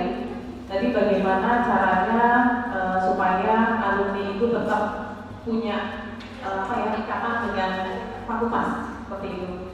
Nah, yang pertama adalah sebetulnya ini sudah saya jabarkan di salah satu program kerja saya, yaitu di poin keempat misi, perluas jejaring kerjasama dengan internal dan eksternal stakeholder. Apa yang akan dilakukan? Yang pertama adalah saya akan mengembangkan jaringan organisasi alumni. Jadi nanti alumni itu akan dibuat organisasi sehingga lebih terstruktur. Itu yang pertama. Nah, apa yang action plan apa yang akan saya kerjakan? Yaitu melakukan kegiatan seperti alumni gathering, terus saya akan melibatkan alumni dalam kegiatan tridharma. Contoh misalnya, ketika nanti saya ingin melakukan menyelenggarakan kegiatan webinar atau saya ingin menyelenggarakan kegiatan workshop, mungkin alumni itu akan saya gandeng sebagai narasumber atau pembicara. Itu yang dari komunikasi. Selanjutnya pertanyaannya adalah yang dari SI ya, melakukan promosi personal brandingnya bagaimana? Yang pertama kita harus melakukan promosi ya, supaya branding kita itu lebih dikenal oleh luar. Bagaimana caranya? Nanti akan ada yang namanya unit promosi untuk bekerja dalam melakukan promosi masing-masing dari program studi ataupun dari fakultas. Yang berikutnya adalah kita bisa mengikuti event-event yang ada di luar sehingga kita lebih dikenal oleh masyarakat. Dan yang ketiga adalah aktif di media sosial. Artinya semua kegiatan baik itu kegiatan penelitian dan lain sebagainya itu bisa kita share untuk kita bagikan ke masyarakat. Pertanyaan terakhir adalah dari alumni TI ada kurikulum dan apa keunggulan dari kurikulum pendidikan. Jadi masing-masing program studi itu harus memiliki spesifikasi sesuai dengan acuan yang ada. Jadi misalnya kalau di TI, SI itu yang ada yang namanya Antikom. Nah, kita harus mengacu dari itu. Contoh ya, saya selama ini yang ada di SI. Apa sih sebetulnya keunggulan dari SI? Kalau dari SI itu menurut saya dia lebih kepada proses bisnis. Artinya kurikulum yang nantinya saya bangun itu arahnya lebih ke situ. Kenapa? Karena itu nanti berkaitan dengan penyerapan alumni kita di di dunia kerja. Nah, bagaimana caranya? Kita bisa memanggil beberapa orang, ya, misalnya dari mitra ataupun dari pengurus asosiasi, ketika kita melakukan pembentukan kurikulum. Mungkin itu dari saya. Terima kasih. Baik, terima kasih, Bu Pri. Kesempatan kedua, Pak Firman, 3 menit dari sekarang. Terima kasih. Untuk personal branding ini sudah kita lakukan sejak saya jadi Kapolri di TI. Ya, sampai Mas Pak bilang isinya, medsosnya saya itu hanya branding. Yang saya jual bukan keberhasilan dosennya, tapi yang saya jual keberhasilan mahasiswa. Jadi baik Facebook, Instagram, dan WA, bahkan bukan hanya saya, semua dosen TI, semua branding tentang keberhasilan mahasiswa, bukan dosennya. Sehingga ketika kemarin PMB ya, yang baru di masa pandemi, justru TI bisa melalui target ya. Dari 90 targetkan, yang kelas sore bisa menjadi 160, yang pagi dari 90 bisa 120 sekian ya. Jadi branding ini penting. Jadi strateginya bukan masalah menjual keberhasilan dosen, tapi bagaimana mahasiswa yang kuliah di sini bisa sukses. Dan itu kan brandingnya lewat media sosial. Surat kabar kita pulang nanti ke media sosial kita kita share lagi. Terus untuk masalah kurikulum, apakah ada tadi apakah kurikulum sesuai dengan kondisi yang saat ini? Ya, kita kurikulum sesuai dengan kondisi. Yang pertama adalah PPKM, kita desain di sana. Yang kedua adalah kalau kita bicara tentang bulan, ya, slogan saya kurikulum kita berikan bukan hanya ilmu, tapi kompetensi yang sesuai dengan kebutuhan industri. Makanya di TI ada yang namanya machine learning. Karena nanti sekarang KI ya, machine learning fundamental ada beberapa teknologi di sana, tidak semuanya. Namun bagaimana menerapkan machine learning itu kepada kompetensi mahasiswa di bidang web programming dan model programming. Sehingga ketika lulus punya skill, bukan hanya teorinya saja. Ini keunggulan yang saya kira bisa tawarkan. Yang terakhir adalah masalah alumni bisa share ilmu. Ya, beberapa kemarin sudah kita lakukan juga dengan Pak Arya ya, kalau salah beberapa alumni yang sudah berhasil kita berbagi cerita dengan beberapa mahasiswa. Tapi beberapa online karena pandemi. Ke depan akan ditingkatkan. Jadi kegiatan-kegiatan itu adalah kegiatan yang memotivasi mahasiswa dari keberhasilan dari alumni tersebut. Jadi alumni yang sudah berhasil bisa membagikan ke mahasiswa. Kalau kegiatan ini bisa berjalan, tentunya mahasiswa akan merasa termotivasi dengan keberhasilan alumni. Ya, saya pernah bertemu mewakili Pak Santo di satu kegiatan di luar. Ya, padahal kegiatan itu di kampus A, gitu ya. Tetapi pegawai Pemkot mengatakan kalau mau butuh programming, silakan hubungi Pak Firman, USN undangnya. Karena di Pemkot sana belasan puluhan alumni dari USN ya, kebetulan karena saya bukan dari TI. Tapi ketika menjadi DK, tentu alumni semuanya harus bisa berserap dan bisa menjadi promosi ya, bagi dunia luar. Terima kasih. Baik, terima kasih. Kita kasih aplaus untuk akhir dari sesi ini. Berikutnya yang terakhir adalah sesi 4, yaitu pertanyaan. Ini ada request dari ketua. Nanti pertanyaannya yang pertama dari Pak Susanto, kemudian yang kedua minta Ibu Titin untuk memberikan satu pertanyaan kepada masing-masing calon. Moga Pak Santo untuk satu pertanyaan ditujukan kepada masing-masing calon, waktunya 2 menit dari sekarang. Assalamualaikum warahmatullahi wabarakatuh. Saya dari Bapak Antun. Tadi Pak Antun kan? Pak Antun, saya dari Pak Antun gitu ya? Ya Pak. Pagi-pagi mau apa? Sembari makan buah semangka. Kalian berdua sahabat seperti itu. Kan ingat sama. Saya bertanya satu saja ini. Kalau melihat kondisi yang kita saat ini, baik Bu Prim maupun Pak Firman, Pak sendiri, bahwa dari sisi sumber daya manusia kita banyak desain kontrak yang masih belum siapa, gitu ya. Kemudian pariwisata juga masih bagus semua di Jawa. Kemudian berarti yang lain aplikasi pariwisata itu mendekati kira-kira market juga. Kemudian IKI mengalokasi berarti periodenya nanti siapa yang jadi. Kalau sendiri masih tidak masih aplikasi itu.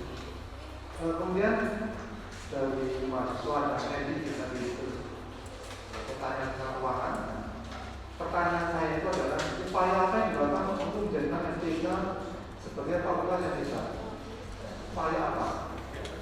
Berarti kita hebat, berarti nanti kita akan ke universitas, jadi itu juga akan menjadikan penguasanya juga. Itu saja pertanyaan saya, satu dengan pantun. Belum. Buah durian, buah jambu. Maksudnya jambu. Teruslah tambah kiprah dengan kerja dan action.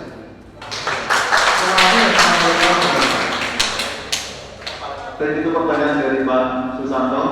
Saya minta Pak Firman untuk pertama kali menanggapi pertanyaan dari Pak Susanto. Waktunya 2 menit dari sekarang. Terima kasih untuk Pak Susanto pertanyaannya. Upaya dilakukan untuk menjadikan FTK fakultas yang hebat gitu ya. Yang pertama-tama bagaimana prodi-prodi di bawah ini memiliki akreditasi yang baik. Ketika akreditasi ini meningkat, tentu akan meningkatkan pula nilai dari fakultas itu. Jadi yang pertama-tama kuncinya ada di sana. Yang kedua adalah masalah kalau kita bicara akreditasi, tentu kita bicara masalah kinerja daripada dosen-dosen. Dalam hal ini bukan hanya di struktural ya, tapi semua dosen ya. Bagaimana dosen-dosen ini bisa bekerja sama. Jadi kunci di sana adalah kerjasama. Ini ada kerjasama. Seperti dari yang saya katakan, saling bergantungan. Jadi memang ada dosen yang mungkin ya punya kemampuan, tapi kalau berjalan sendiri tetap tidak bisa membuat prodi, apalagi fakultas itu. Ada kerjasama, kebersamaan, itu yang penting. Dan yang kedua adalah bagaimana menjalin satu hubungan yang baik. Ketika kita menjadi seorang leader ya, menjadi dekan di sini, hubungannya seperti apa? Kalau saya menawarkan adalah hubungan yang egaliter. Egaliter seperti yang saya jalankan selama ini di Prodi TI, bagaimana semuanya bisa memberikan pendapatnya dan mari kita tampung untuk bisa kebaikan untuk TI. Tapi di fakultas berarti semua yang ada di fakultas ini bisa saling memberikan satu masukan-masukan agar fakultas bisa lebih maju lagi. Itu yang bisa saya sampaikan. Sekian, terima kasih. Baik, terima kasih Pak Firman. Berikutnya yang kedua dari calon kedua menjawab pertanyaan yang sama dari Pak Susanto. Baik, terima kasih. Mohon izin Pak Santo, saya menjawab pertanyaan dari Pak Santo. Nah, intinya bahwa kalau saya itu lebih kepada apa yang kita kerjakan itu semuanya harus sesuai dengan prosedur. Prosedur yang dimaksud di sini adalah prosedur yang berkaitan dengan akreditasi. Karena setiap program studi pasti akan melalui yang namanya proses akreditasi. Dengan peningkatan nilai akreditasi di masing-masing program studi, otomatis nama dari fakultas juga pasti akan meningkat. Mungkin cukup dari saya. Baik, terima kasih untuk jawaban dari kedua calon.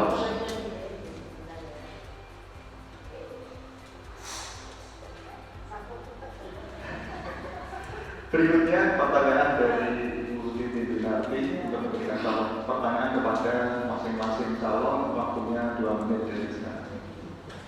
Ya, pertanyaannya satu, tapi ada beberapa komponennya. Nah, ini saya melihat adalah bagaimana strategi Pak Firman dan Bu Prin untuk memotivasi teman-teman itu studi lanjut, kemudian mendapatkan hibah kompetitif di penelitian dan pengabdian. Satu tapi 3 item, Pak. Baik, itu pertanyaan dari Bu Titi. Kami kasih kesempatan kepada Bu Prin untuk menjawab pertanyaan tersebut. Waktunya 2 menit dari sekarang saja. Yang kedua, mungkin atas kehadirannya yang pertama ini. Baik, untuk beberapa poin yang tadi Bu Titi tanyakan, strategi studi lanjut untuk teman-teman studi lanjut seperti apa dan bagaimana teman-teman itu bisa hibah kompetitifnya itu meningkat.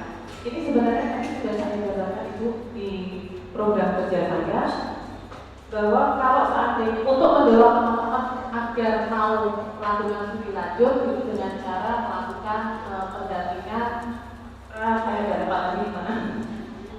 Jadi sebentar.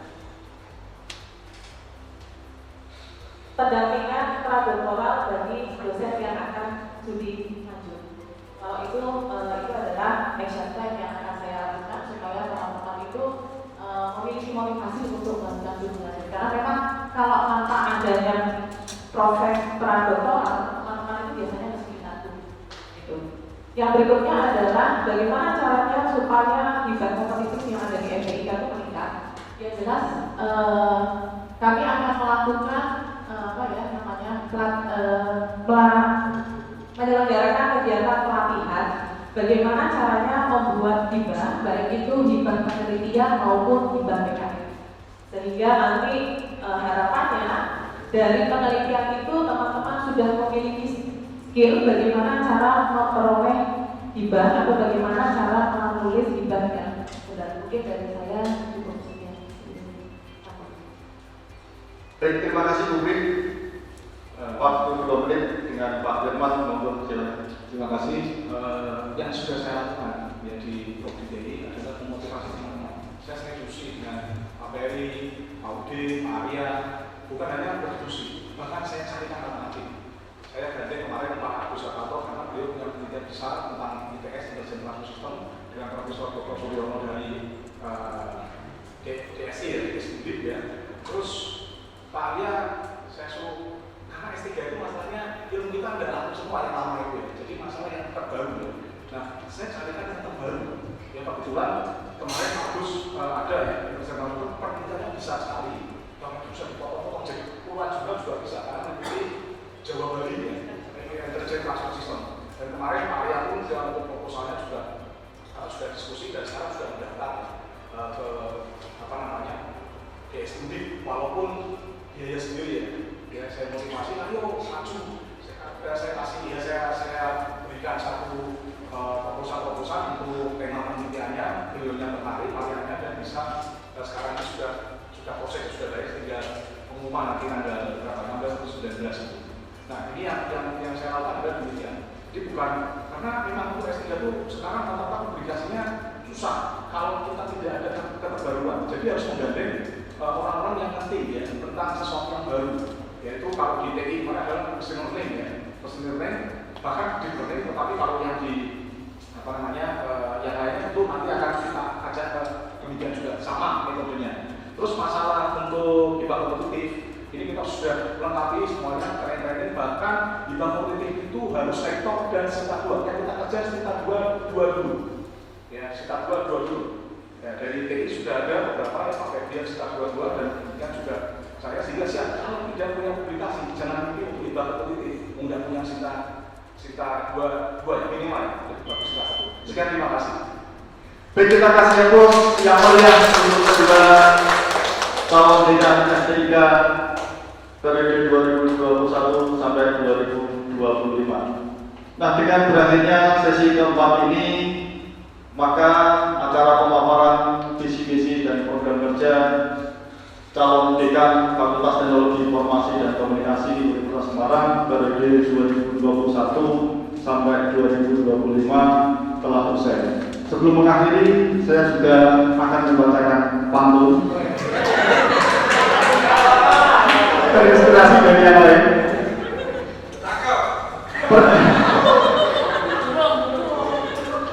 Pergi ke Madura melewati jembatan Suramadu, mampir ke pasar beli buah marisa. Siapapun nantinya yang terpilih menjadi dekan baru, kekompakan, kebersamaan, dan kerjasama harus tetap dijaga.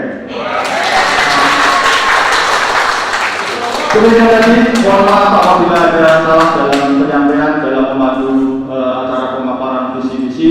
Siapapun nanti yang terpilih, kita semua satu keluarga bisa bekerja sama. 2 orang hebat ini adalah bisa membawa suara aspirasi dari dosen, dekan, dosen, mahasiswa ataupun yang lainnya. Saya akhiri, assalamualaikum warahmatullahi wabarakatuh.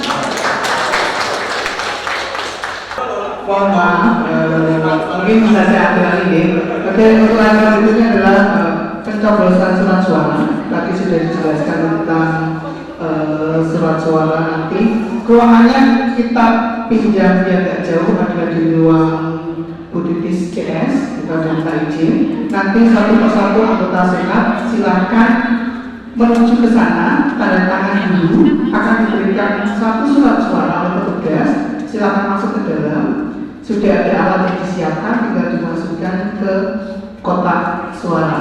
Nah, begitu selesai semuanya, nanti penghitungan atas izin Pak Santo tadi sudah diizinkan bahwa kita akan menghitungnya secara terbuka di sini, sehingga harapan saya Bapak Ibu semuanya bisa tetap tinggal di sini. Demikian tentang acara pencoblosan, kita langsung saja mulai. Yang pertama,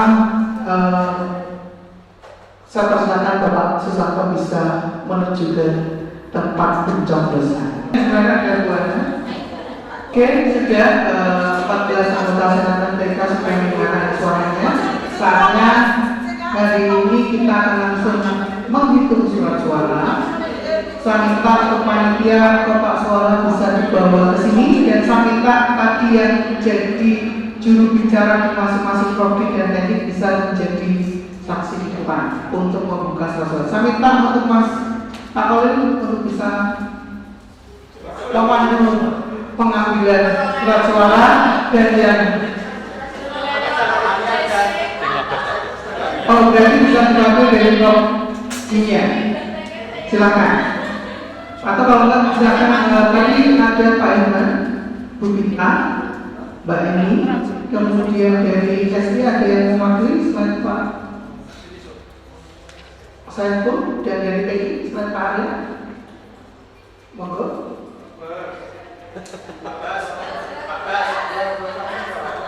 Oke, kalau nggak ada 3 saja boleh ya Pak. Monggo Pak Iman. Sama mahasiswa mungkin.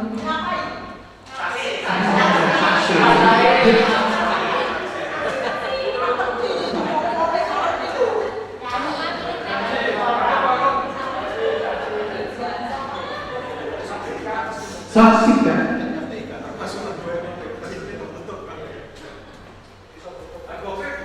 Aku sini.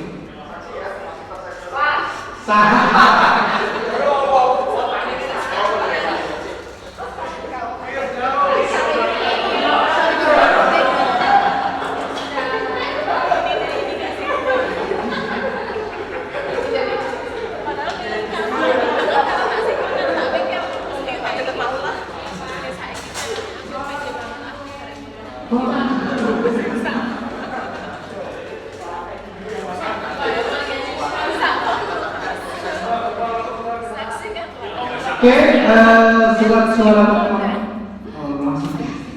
Oke, ada 1, 2, 3, 4, 5, 6, 7, 8, 9, 10, 11, 12, 13, 14. Pas ya. Kita akan mulai 1, mungkin dibuka, diperlihatkan ke saksi. Kalau sudah dimasukkan ke kotak lagi. Bisa dicek. Oke, 1 suara untuk Bu Pritriajen.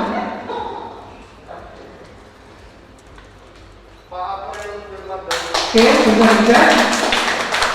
1 suara untuk Pak Firman.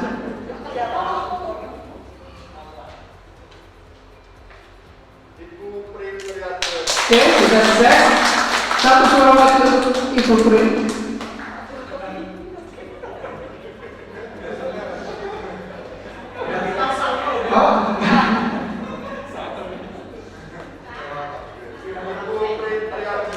Oke, 1 suara lagi bisa dicek untuk Ibu Prim.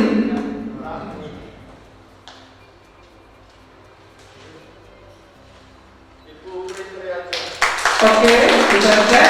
Nah ya, 1 suara lagi untuk Ibu Prim.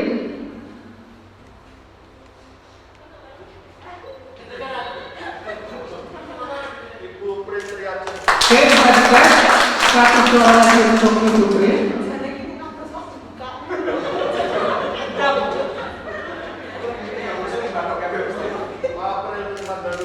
Oke, bisa dicek. 1 suara lagi untuk Bapak Arifin Firmandaru.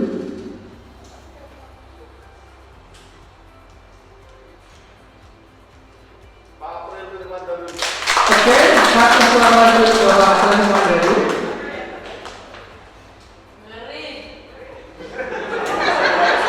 Pelan.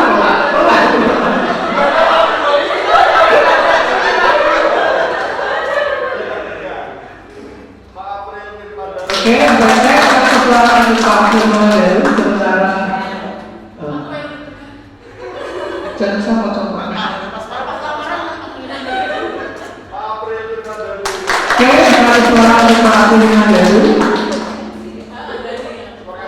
Skornya sama.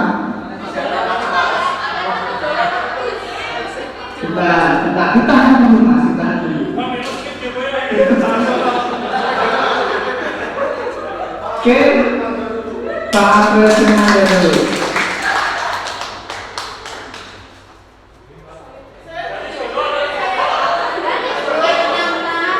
Sudah ada di sini, nanti juga sama. Oke, memang sama.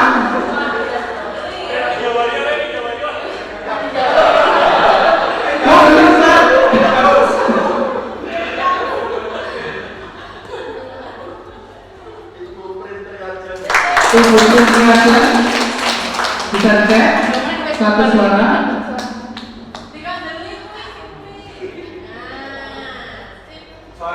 Penentuan suara terakhir.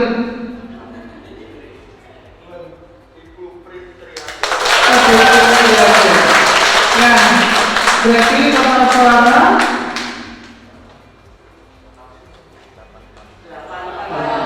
total 14 dengan perasaan Bapak Firman April adalah 6, Ibu Pritriaja Muasati ada 8. Dengan demikian tugas saya selaku tim penjaringan selesai. Saya kembalikan kepada Ketua Senat Fakultas untuk tahapan berikutnya. Terima kasih atas kehadiran Bapak Ibu semuanya dan rekan-rekan mahasiswa yang sudah berpartisipasi untuk mensukseskan penjaringan calon dekan MTK periode 2021-2025. Dan saya wassalamualaikum warahmatullahi wabarakatuh. Pengantarnya penutupnya saya bicara dulu, nanti saya foto-foto ya. Baik, terima kasih Bapak Ibu semua bahwa rapat senat virtual ini sudah kita lakukan. Jadi rapat senat yang diperluas artinya senat terus tambahan diperluas atau rapat senat virtual. Nah, sesuai aturan bahwa dua suara terbanyak pertama dan terbanyak kedua akan kita ajukan. Jadi dua-duanya kita ajukan. Ini ada selisih sedikit gitu ya, artinya keduanya putra putri terbaik di dari MTK ya. Atau putra putri.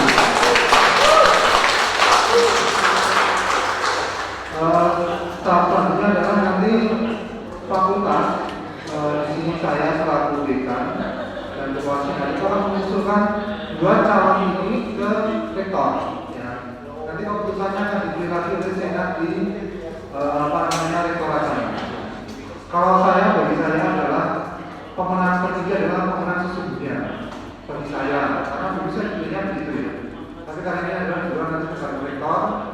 Rektor kan punya catatan track record masing-masing ya. Track recordnya maksudnya seperti absensi, kemudian kepangkatannya bagaimana, tetapnya itu harusnya mereka. Lalu prerogatifnya rektor. Itu gitu. Jadi kita semua adalah pemenang ya. Jadi dia ada champion. Itu saja. Ini saya tutup dulu rapat senat terbuka ini dengan ucapan alhamdulillah, secara resmi rapat senat terbuka dengan agenda pemilihan saya tahu tapi tak boleh ditangkap ya. Yang bersama alhamdulillah rapat senat terbuka hari ini hari Kamis tanggal 11 November 2021 dengan agenda pemilihan dekan FTIK periode 2021 sampai 2025 secara resmi saya tutup. Terima kasih. Wassalamualaikum warahmatullahi wabarakatuh.